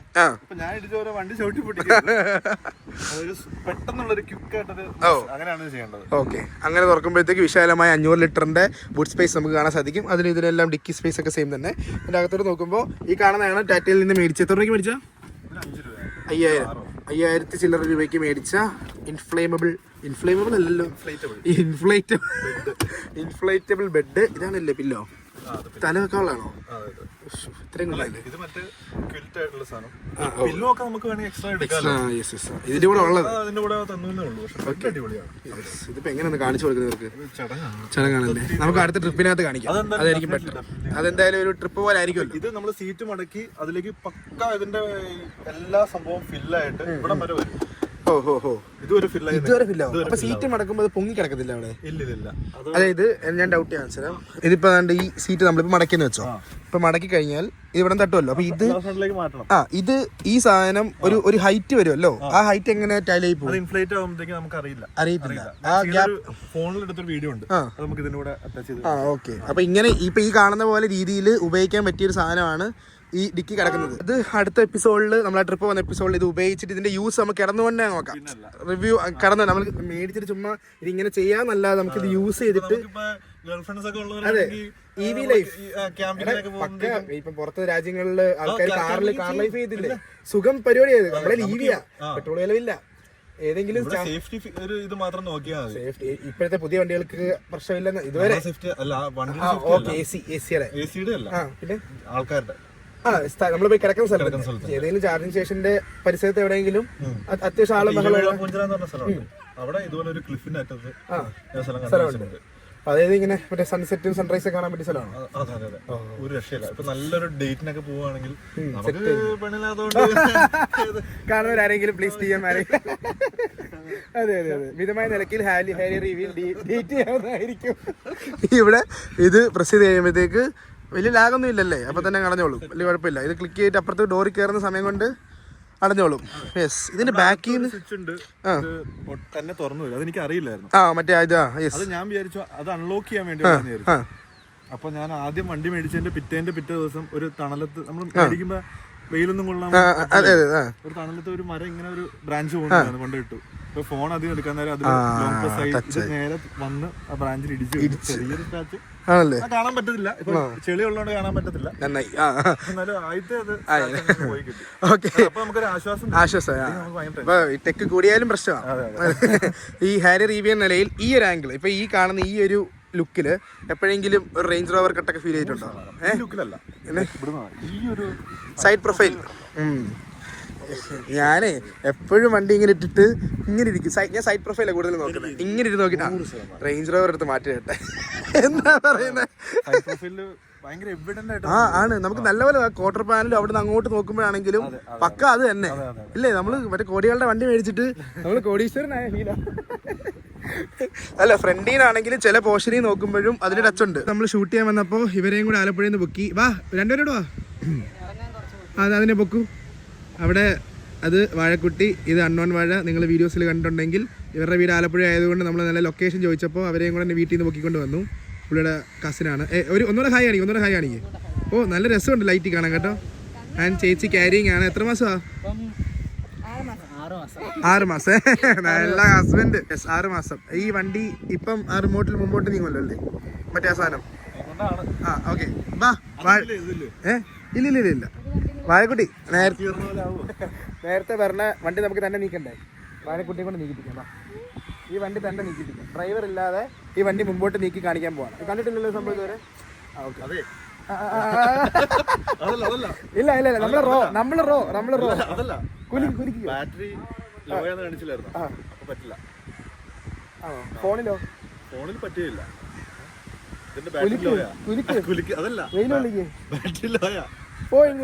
ഞാൻ പറഞ്ഞതാ, ഇത് കാണിക്കണം. തള്ളുവെങ്കിലും വേണ്ട. ഇങ്ങോട്ട് നോക്ക്, ഇതാണ് റിമോട്ട്. ഇതിന്റെ ഈ റിമോട്ട് അവിടെ ഏതാ ഞെക്കണ്ടേ? ഇതൊക്കെ ഞെക്കിയാ ഇതൊക്കെ ഇങ്ങനെ ലോങ് പ്രസ് ചെയ്ത് കഴിഞ്ഞാൽ ലൈറ്റ് കത്തിയിട്ട് വണ്ടി തന്നെ മുമ്പോട്ട് നീങ്ങേണ്ടതാണ്. ഓണായി. അപ്പൊ അതിന്റെ അടുത്ത് നീങ്ങുന്ന. പക്ഷെ മുമ്പോട്ടും പുറത്തോട്ടും നീങ്ങണമെങ്കിൽ നമുക്ക് ബാറ്ററി ചാർജ് വേണം. ഐ മീൻ കീല് ബാറ്ററി വേണം. മനസ്സിലായി. ബാറ്ററി ലോ ആണ്. ഇതിപ്പോ എന്ത് കാണിക്കുന്നത്? ഇപ്പൊ പ്രസ് ചെയ്യുമ്പോ ഏതാ പ്രസ് ചെയ്യണ്ടേ? ഓൺ ആക്കുമ്പോഴേക്കും ബാറ്ററി പ്രസ് ചെയ്യേണ്ട ഏതാ? ഇതാണോ? ഇത് മുമ്പോട്ട് വരാനായിട്ട് ഇത് ഇവിടെ പ്രസ് ചെയ്യണ്ട. ഇവിടെ ലോങ് പ്രസ് ചെയ്യുന്നു. അൺലോക്ക് ആയി. വണ്ടി അൺലോക്ക് ആവുന്നു. ഞാൻ പ്രസ് ചെയ്താലും ഓണർ അങ്ങനെയാണോ? ഓക്കെ, ഓണറിന്റെ കയ്യൊപ്പ് പ്രസ് ചെയ്യുന്നുണ്ട്. വണ്ടി ലൈറ്റ് ഒക്കെ കത്തുന്നുണ്ട്. അത് ലൈറ്റിന് സ്വിച്ച് ആട്ടോ. ആ പ്രസ് ചെയ്ത ലൈറ്റിന്റെ സ്വിച്ച് അല്ലേ? അല്ല, അത് ഞെക്കി പിടിക്കുമ്പോഴാണ് വരുന്ന സംഭവം. കാണികൾ ഒന്നടങ്കം കാത്തിരിക്കുകയാണ് ഹാരി റീവി മുമ്പോട്ട് നീങ്ങുന്നതായിട്ട് കാണാൻ. എന്താണ് പ്രതീക്ഷ? സത്യമായിട്ട് നീങ്ങുന്ന ഒന്ന് വിശ്വസിക്കും പ്ലീസ്. നമ്മള് വാഷ് ചെയ്യാനൊക്കെ പോകുമ്പോഴേക്കും നൈസായിട്ട് പൊറോട്ടൊക്കെ ഇറക്കാറുണ്ട്. അപ്പൊ ഇപ്പൊ നീങ്ങത്തില്ല? ഇല്ല. ബാറ്ററി എപ്പോഴാണ് ചാർജ് ആവുന്നത്? ഇതിന്റെ ഒരു കോയിൻ ബാറ്ററിയാണ്. മറ്റേ വാച്ചിലിടുന്ന മോഡല്. അതിന് പുതിയത് ഇട്ടാലാണ് ഈ സംഭവം വർക്ക് ചെയ്യുള്ളൂ. അപ്പൊ നമ്മൾ ആഴ്ച മാറ്റിക്കൊണ്ടിരിക്കണം? ആഴ്ചയല്ല, എന്റെ 2 ആഴ്ച കൂടെ മതി. 2 മാസം. 2 മാസോ? അത് ഈ പറഞ്ഞ ഈ ഫീച്ചറില്ല, ഞാൻ പറഞ്ഞില്ലായിരുന്നു, മറ്റേ പുറത്തിറങ്ങിയ ലോക്ക് ആവണത്. അപ്പൊ അവര് മേടിച്ചപ്പോ തന്നെ പറഞ്ഞു, സാറേ അത് ഓൺ ആക്കി ഇട്ട ബാറ്ററി പെട്ടെന്ന് ഇതിന്റെ ബാറ്ററി പെട്ടെന്ന് ഡൗൺ ആയി പോകുന്നു പറഞ്ഞായിരുന്നു. അപ്പൊ നമ്മൾ ആ ഒരു ഫീച്ചർ യൂസ് ചെയ്യാൻ വേണ്ടിയാണല്ലോ മേടിച്ചത്. അപ്പൊ ഞാനിത് ഇറങ്ങി പോക്കറ്റിൽ ഉണ്ടെങ്കിൽ തന്നെ മറ്റേ ലോക്ക് ആവുന്ന സാധനം അത് ഓൺ ആക്കി ഇട്ടുകൊണ്ട് ഇതിന്റെ ബാറ്ററി 2 മാസം നിൽക്കുള്ളൂ. 2 മാസം. അപ്പൊ നമുക്ക് ഇത് അൺലോക്ക് ചെയ്യാനും ലോക്ക് ചെയ്യാനും ഹെഡ്ലൈറ്റ് ഓൺ ആക്കാനൊക്കെയാണ് ഇപ്പൊ പറ്റുള്ളൂ. ശരി, ഞാനിത് പോട്ടെ. നെക്സ്റ്റ് ടൈം കട്ടൊന്നുമില്ല. ഇത് ഇങ്ങനെ തന്നെ ഇടും ടാറ്റ കാണുന്നത്. പിന്നെ അല്ല 34 ലക്ഷം കൊടുത്തിട്ട് 2 മാസം നിൽക്കാനാണ് ബാറ്ററി മാത്രം നിൽക്കുന്നത്. വളരെ അയ്യോ, അത് 10 ലക്ഷം രൂപയുടെ സ്വിഫ്റ്റിന് ഇതിനെക്കാട്ടി ബാറ്ററി നിൽക്കത്തില്ലേ? അല്ലെങ്കിൽ കുറെ മാസം കൊണ്ട് നിൽക്കും. ഞാൻ മറ്റേ ഫീച്ചർ ഓഫ് ആക്കി ഇടണം. പക്ഷെ എനിക്കത് ഫീച്ചർ ഓഫ് ചെയ്തിട്ടാണോ പുതിയ മേടിച്ചത്? അതാണ് ചോദ്യം. അവിടെ അണ്ണോൺ വാഴയുടെ ഫ്രണ്ട് വന്നിട്ടുണ്ട് ഫോർച്യൂണറിൽ. കണ്ണ് ചിമ്മുന്നോ? യെസ്, ഈ ഫ്രെയിം നോക്കിയേ. ഇത് റൈറ്റ് സൈഡിൽ കിടക്കുന്നത് നമ്മുടെ grey colour Harrier EV fearless and ഇത് സ്റ്റെൽത്ത് എഡിഷൻ ടോപ്പ് എൻഡ് ആണ്. യെസ്, അപ്പോൾ ഇതിൻ്റെ റിവ്യൂ ആണ് നിങ്ങളിപ്പോൾ കണ്ടുകൊണ്ടിരിക്കുന്നത്. ഗൈസ്, അപ്പോൾ നമ്മൾ നമ്മുടെ ഹാരി റീവിക്കകത്ത് കയറിയിട്ടുണ്ട്.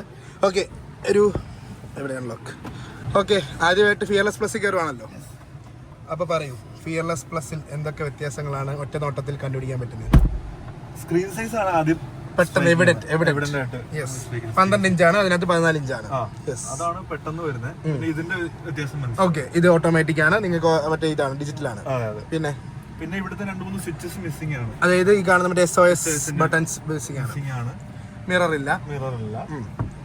പിന്നെ ഇവിടെ മെയിൻ ഈ അതെല്ലാം പോയി. ഈ കാണുന്ന ബട്ടൺസ് ഇല്ല, ഈ കാണുന്ന തിരിക്കുന്ന സംഭവം ഇല്ല. യെസ്. പിന്നെ ഈ ബ്ലാക്ക് ആണ്, രണ്ടും ബ്ലാക്ക് ആണെങ്കിലും ഇത് ഞാൻ പറഞ്ഞില്ലേ, ഇത് വ്യത്യാസം ഉണ്ട്. യെസ്, ഈ സംഭവം വ്യത്യാസമുണ്ട്. ഇത് ഫുൾ വെള്ള. ഇത് അവര് മനഃപൂർവ്വം വെള്ളം തന്നാ കൈ പിടിക്കുന്ന സാധനം. മനസ്സിലായോ? എന്തിനാണെന്നറിയോ? അത് ഇത് ആൾക്കാർ ഓക്കെ ഇത് കൈ വെള്ളയല്ലേ, അപ്പൊ പിന്നെ ഫുൾ ഓപ്ഷൻ എടുക്കാന്ന് പറഞ്ഞ് മുകളിലോട്ട് പോകും. വേണ്ട, ഞാൻ കാർബൺ ഫൈബർ ആക്കിക്കോളാം, ഓർഡർ ചെയ്തിട്ടുണ്ട്. അത് വ്യത്യാസമുണ്ട്. ഓക്കെ, എനിക്ക് മൂഡ് ലൈറ്റിന്റെ കളർ കണ്ടോ? റെഡ് ഉണ്ട്. അതൊരുമാതിരി പരിപാടി. അതാ എല്ലാം കൂടെ എല്ലാവർക്കും തരത്തില്ല, അതാ അവസ്ഥ. എനിക്കത് മനസ്സിലാവത്ത് എന്തെങ്കിലും വ്യത്യാസം വരുന്നുണ്ടേ. ഇത് ഉണ്ട്, സൺറൂഫ് തുറന്ന് നടക്കുന്നുണ്ട്. അതിലെ മാത്രമേ ഉള്ളൂ. അതില്ല. ഇതും ഇവിടെ മാത്രമേ ഉള്ളൂ ലൈറ്റ് വരുന്നത്. എന്റെ റേഞ്ച് കണ്ടോ? 75% 379 കിലോമീറ്റർ കാണിക്കുന്നത്. ഞാനിപ്പം 90% എനിക്ക് എടുത്തപ്പോ 400 കിലോമീറ്റർ കാണിച്ചത്. 400 സംതിങ് കിലോമീറ്റർ.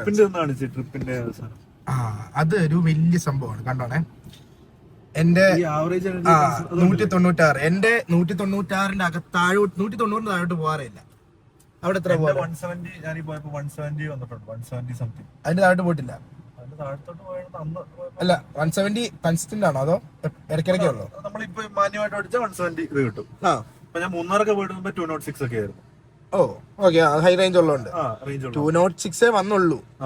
ഈ ഹൈവേ കൂടെ ഓടിക്കുമ്പോ 250 260 ഒക്കെ വരും. ഹൈവേ നല്ല സ്പീഡ് ഓടിച്ചാൽ വരും 260 വരും ആവറേജ്. ഇവിടുന്ന് കൊച്ചി ഞാൻ ട്രിപ്പ് പോയ ട്രിപ്പിന്റെ ഫുൾ 260 വരും. ആവറേജ് സ്പീഡ് എത്ര? 120 അങ്ങനെ വരില്ല. അങ്ങനല്ലേ, നമ്മളെ ഇരിക്കുന്നത് EV ആണ്, നമ്മളെ ഇരിക്കുന്നത് ടോർക്ക് മിഷനാണ്. എപ്പോഴും ഇല്ലല്ലോ, നല്ല റോഡ് വരുമ്പോ പണി കഴിഞ്ഞ റോഡിൽ കൂടെ പറപ്പിക്കും, വീണ്ടും പണി കഴിഞ്ഞത് എഴുതിയും. അതെ, ഇല്ല, പക്ഷെ എല്ലാം കൂടെ നോക്കുമ്പോഴും പ്രശ്നമുണ്ട്. പക്ഷെ ഇത് സോഫ്റ്റ് കോമ്പൗണ്ട് ആയതുകൊണ്ട് ആവാം നമ്മൾ വിചാരിക്കാത്ത രീതിയിൽ പോവാ. നമുക്ക് മാറ്റാൻ പറ്റില്ലല്ലോ, വാറണ്ടി ഇല്ല. സോ EV സ്പെക്കുള്ള ടയർ തന്നെ വേണം, മസ്റ്റാ. ഏത് ബ്രാൻഡ് വിടാം, പക്ഷെ EV സ്പെക്കുള്ള ടയർ വേണം. ഈ ഓൾട്ടറൈനിൽ EV സ്പെക് ഉണ്ടോ? ഇല്ല, ഹൈവേ ഇറക്കിയിട്ടില്ല. അതെ, ഓൾട്ടറൈനില് ഹൈവേയും ഓഫ് റോഡും അങ്ങനല്ലേ വരുന്നത്. EV ഇതുവരെ പറഞ്ഞിട്ടില്ല. അതുണ്ടായിരുന്നെങ്കിൽ നമ്മുടെ വണ്ടിയുടെ ലുക്ക് വേറെ റേഞ്ച് ആയിരുന്നു. കാരണം നമ്മൾ ഈ ജിമ്മിൽ പോകുമ്പോ നമ്മൾ പറയാറില്ല, കാലിനും വർക്ക്ഔട്ട് ചെയ്യണം, പ്രൊപ്പോർഷനേറ്റ് ആവുള്ളൂ. ആ സാധനം നമുക്ക് ഇവിടെ ആപ്ലിക്കബിൾ. ഈ 19 ഇഞ്ച് വീലിന് ഓൾട്ടറൈൻ കുറച്ചുകൂടി റഗ്ഗഡ് ആയിട്ടുള്ള ടയർ വന്നാൽ വണ്ടിയുടെ ലെവല് വേറെ സൂപ്പർ ആവും. ഇതിപ്പോ ഇതിനകത്തോട്ട് കയറിയിട്ട് ഒറ്റ നോട്ടത്തിൽ വലിയ ചേഞ്ചസ് തോന്നുന്നുണ്ട്. പുറകിലോട്ടൊക്കെ നോക്ക്, ഹെഡ് റെസ്റ്റ്, സീറ്റ്, റൂഫ്. 70 മാറ്റ്. അലക്സയൊക്കെ ഉപയോഗിക്കാറുണ്ടോ? ഇല്ല, എനിക്ക് ഞാൻ അലക്സ വീട് തമ്മിൽ കൺട്രോൾ ചെയ്തേക്കാം. വീട്ടിൽ അങ്ങനെ ഗാഡ്ജറ്റ്സ് അലക്സ ഇല്ല, അതുകൊണ്ട് നമ്മുടെ ആപ്പിൾ പ്രൊഡക്ട്സ്. പക്ഷെ ഇത് വല്ലപ്പോഴും ഇപ്പൊ ലൈറ്റ് ഓൺ ആക്കാൻ പറഞ്ഞാലും വീട്ടില് ഗേറ്റ് പോലും തുറക്കത്തില്ല, അങ്ങനെ സെറ്റപ്പാ. ഇപ്പൊ ചില സമയത്ത് പറയും സോറി ഐ കാണ്ട്, നിങ്ങൾക്ക് പച്ചയ്ക്ക് അങ്ങ് പറയും. ആണല്ലേ, എന്താ പറയാ. നമുക്ക് ടയർ ലൈഫിനെ പറ്റി സംസാരിക്കുന്ന സമയത്ത് എന്റെ ടയർ നിങ്ങൾക്ക് നോക്കുമ്പോൾ കാണാം, ഏകദേശം ഒരു 10,000 കിലോമീറ്റർ കൂടെ ഓടാനുള്ള സെറ്റപ്പിന്റെ ടയറിനുണ്ട്. ആ സമയത്ത് ഇങ്ങോട്ട് നോക്കുന്ന സമയത്ത് ടയർ ലൈഫിനെ പറ്റി പറയും, കേക്കട്ടെ. ടയർ ലൈഫ് ഈ പറഞ്ഞ പോലെ ബ്രോ ഓടിച്ചാൽ ഇപ്പൊ വന്ന പോലെ ഓടിച്ചാൽ നമുക്ക് കിട്ടില്ല. ഓക്കെ, ടയർ കിട്ടില്ല. കാരണം ഞാൻ നേരത്തെ പറഞ്ഞില്ലേ, നമ്മൾ സ്പീഡിൽ പോകുന്നതിന്റെ അല്ല, ആക്സലറേഷൻ 20 നിന്ന് 60 എത്തുന്ന ടൈം എത്രത്തോളം പുഷ് ചെയ്യുന്നതനുസരിച്ച് ടയർ വേറെ ടയർ ഫുള്ള് വരുന്നത്. എനിക്കങ്ങനെ വലിയ കംപ്ലൈന്റ് ഇല്ല. ഇതില് റെക്കമെൻഡ് ടയർ പ്രഷർ 36 ആണ്. ഞാൻ ഫഹദിക്കയുടെ ആണോ ബ്രോന്റെ ആണോ വീഡിയോ കണ്ടെന്ന് അറിയില്ല, ടയർ കൂടുതൽ അടിച്ചാൽ തേഞ്ഞു പോകില്ല, ബ്രോന്റെ ആണോ ഞാൻ പറഞ്ഞിട്ടുണ്ടായിരുന്നു. അപ്പൊ അത് കണ്ടപ്പോ തൊട്ട് ഞാൻ 39 ആണ്, 3940 ഒരു 40 ഒരു 36 40 അടിച്ചു കഴിഞ്ഞാൽ വെയിറ്റ് ഉള്ള വണ്ടിയല്ലേ. അടിക്കുമ്പോൾ കുഴപ്പമെന്ന് വെച്ചാൽ ചെറിയ സാധനങ്ങളെല്ലാം വരും. പക്ഷെ അതിന്റെ സസ്പെൻഷനും ഇത് നല്ലതായതുകൊണ്ട് അത് വലിയ കുഴപ്പമായിട്ട് വന്നില്ല. അപ്പൊ 40 ആണ് ഉപയോഗിക്കുന്നത്. പക്ഷെ 40 കുഴപ്പം എന്താന്ന് വെച്ചാൽ ഗ്രിപ്പ് മെയിൻ റോഡിൽ പെട്ടെന്ന് ബ്രേക്കിംഗ് ഇതിൽ ചെറുതായിട്ട് കുറയാൻ സാധ്യതയുണ്ട്, വെള്ളമുള്ള സ്ഥലത്തും. പിന്നെ ഇതുപോലത്തെ ഇപ്പൊ ഈ സാൻഡില് 40 ടയർ വെച്ചോണ്ട് എന്ത് സാൻഡ് മോഡാണ് 4 വീൽ ഡ്രൈവ് വന്ന് വണ്ടി കറങ്ങും. അതിപ്പോ ഈ വണ്ടിയല്ല, എത്ര നല്ല ഓഫ് റോഡ് വണ്ടിയാണെങ്കിലും ടയർ പ്രഷർ ഏറ്റവും കുത്തി നിറച്ച് വെച്ചിട്ട് സാൻഡിൽ ഇറക്കിയാൽ താന്നു പോകും. സാൻഡിൽ വേണ്ടത് 20 PSI 15 PSI ആണ്. അതുകൊണ്ടാണ് നമ്മളിപ്പോ ഇവിടെ ഇറക്കാത്തത്. നമ്മൾ നെക്സ്റ്റ് ടൈം പ്ലാൻ ചെയ്തിട്ട് നമ്മൾ എയർ ഡൗൺ ഒക്കെ ചെയ്ത് കമ്പയർ ചെയ്ത് നോക്കും. അപ്പോൾ കയ്യിൽ മാറ്റ് ഫിനിഷ് ഉള്ള വണ്ടിയാണ് ഇരിക്കുന്നത്. എന്തെങ്കിലും മോഡിഫിക്കേഷൻസ് ഈ വീൽ ചെയ്യാൻ താല്പര്യപ്പെടുന്നുണ്ടോ, ആഗ്രഹിക്കുന്നുണ്ടോ? ഞാൻ ആഗ്രഹിച്ചു, അല്ല ഐ മീൻ ഞാൻ പ്ലാൻ ചെയ്തു. പക്ഷെ സത്യമായിട്ടും എനിക്ക് ഇതിൽ ഒന്നും വേണമെന്ന് തോന്നിയില്ല. ഇതിൽ എല്ലാം ഇലക്ട്രിക്കൽ ആണെങ്കിലും ഇലക്ട്രിക്കൽ ചെയ്യാനൊന്നും പറ്റത്തില്ല. പ്രധാനപ്പെട്ട ഒരു കാര്യം ഞാൻ ചോദിക്കാൻ പറഞ്ഞു, പുറകിലത്തെ റിയർ ലൈറ്റ് എങ്ങനെയുണ്ട്? വിസിബിലിറ്റി ഉണ്ടോ? ഏത് നമ്മുടെ റിവേഴ്സ് ലൈറ്റ്? ഇല്ല, രാത്രി ഇല്ല. ഇതിന്റെ ലൈറ്റ് ഈ ഭാഗത്ത് ഇവിടെ താഴെയായിട്ടല്ലേ, ഇവിടെ ഈ ഒരു കുഞ്ഞ് കിണുങ്ങോന്ന് പറയുന്ന ലൈറ്റ് മാത്രമേ ഉള്ളൂ റിവേഴ്സിൽ. സാധാരണ വണ്ടികളുടെ ഇവിടെയാണ്. ഇതിന്റെ റിഫ്ലക്ഷൻ എങ്കിലും അടിച്ച് ക്യാമറയിൽ നമുക്ക് ലൈറ്റ് കിട്ടും. ഇത് താഴോട്ട് അങ്ങോട്ട് ലൈറ്റ് പോകുന്നത്, അതുകൊണ്ടാണ് ക്യാമറയിൽ കൂടെ കിട്ടാത്തത്. പിന്നെ മുകളിൽ കൂടെ നോക്കുമ്പോൾ അതിനകത്ത് നൈറ്റ് വിഷൻ ഉള്ളത് കൊണ്ട് പിന്നെയും റിവേഴ്സ് എടുക്കാൻ അടിപൊളിയായിട്ട് കിട്ടും. 360 ഭയങ്കര ബുദ്ധിമുട്ട്. രാത്രിയിൽ 360 എന്തെങ്കിലും ഇടുങ്ങിയ സ്ഥലമാണെങ്കിൽ കുഴപ്പമില്ല, റിഫ്ലക്ഷൻ ഇപ്പൊ ഇതുപോലത്തെ ഓപ്പൺ ആണെങ്കിൽ കിട്ടത്തില്ല, ഒന്നും കിട്ടില്ല. അപ്പൊ ഞാൻ ഷോറൂമിൽ ചോദിച്ചു ബൾബിന്റെ കുഴപ്പമാണോ മാറാൻ പറ്റുമോ, കാരണം ഇത് ഫുള്ളി എല്ലാം ഇന്റർ കണക്ടർ ആയതുകൊണ്ട് നമുക്ക് തന്നെ മാറാനൊരു ടെൻഷനുണ്ട്. അപ്പൊ അവര് നോക്കിയിട്ട് പറയാം എന്ന് പറഞ്ഞു. അതാണ് പ്രശ്നം. അല്ല ഞാൻ പറ്റുമോ ഇപ്പൊ അവര് പറയുന്നത് എന്തെങ്കിലും ഇലക്ട്രിക്കലി ചുമ്മാ ലൈറ്റിന്റെ ബൾബ് മാറ്റിയാൽ പോലും വാറണ്ടി കെട്ടാൻ വേണ്ടി നോക്കിയിരിക്കുക. ലിറ്ററലി അവര് നോക്കിയിരിക്കുക. അലോയ് വീല് മാറ്റിയ സമ്മതിക്കത്തില്ല. അങ്ങനെ ഒരു ടാറ്റയുടെ വണ്ടികളിൽ ഇപ്പൊ ഞാൻ മഹീന്ദ്ര ഉണ്ടോ എന്ന് എനിക്കറിയില്ല, ടാറ്റയുടെ ഒരു വണ്ടികളിൽ ഒന്നും തുടങ്ങാൻ പറ്റാത്ത അവസ്ഥ. എനിക്ക് ഇതിപ്പം ഇത് ഡോർ തുറക്കുന്ന സമയത്ത് ഇവിടെ ഹാരിയർ ഇവി എന്ന് പറഞ്ഞ താഴെ കാണിക്കുമല്ലോ, അതെനിക്ക് ആഫ്റ്റർ മാർക്കറ്റ് ചെയ്താൽ കൊള്ളാമെന്നുണ്ട്. എനിക്ക് അവിടെ സ്ലോട്ട് ഉണ്ട്, അടച്ചിട്ടേക്കുക. അപ്പോൾ ആ ഹാരിയർ ഇവി മേടിക്കാൻ കിട്ടും. ഈവൻ ടാറ്റ പോയി ആക്സറി ഉണ്ട്, പക്ഷെ അത് ചെയ്യാൻ പറ്റുമോ, ചെയ്താൽ വാറണ്ടി കട്ട് ചെയ്യുമോ? പക്ഷെ എന്നാ വയർ കട്ടിങ്ങും ഇല്ല, ജസ്റ്റ് കപ്ലറാ. കണക്ഷൻ ഉണ്ട്, ഇവിടം വരെ അവർ ചെയ്തിട്ടുണ്ട്. അത് രസാ, ഒരു പ്രീമിയം ഫീൽ അല്ലേ. ഞാൻ കണ്ടിട്ടുണ്ട്. അവൻ കൊന്നില്ലല്ലോ, അതിനർത്ഥം നിങ്ങളുടെ ഹീറോ തോറ്റെന്നാണോ? തോറ്റുപോയി. ഇപ്പൊ നിങ്ങളുടെ ഹീറോ എന്ത് ചെയ്യുന്നു? Will he give up? മുറിവേറ്റ സിംഹത്തിന്റെ ശ്വാസം ഗർജനത്തേക്കാൾ ഭയങ്കരമായിരുന്നു.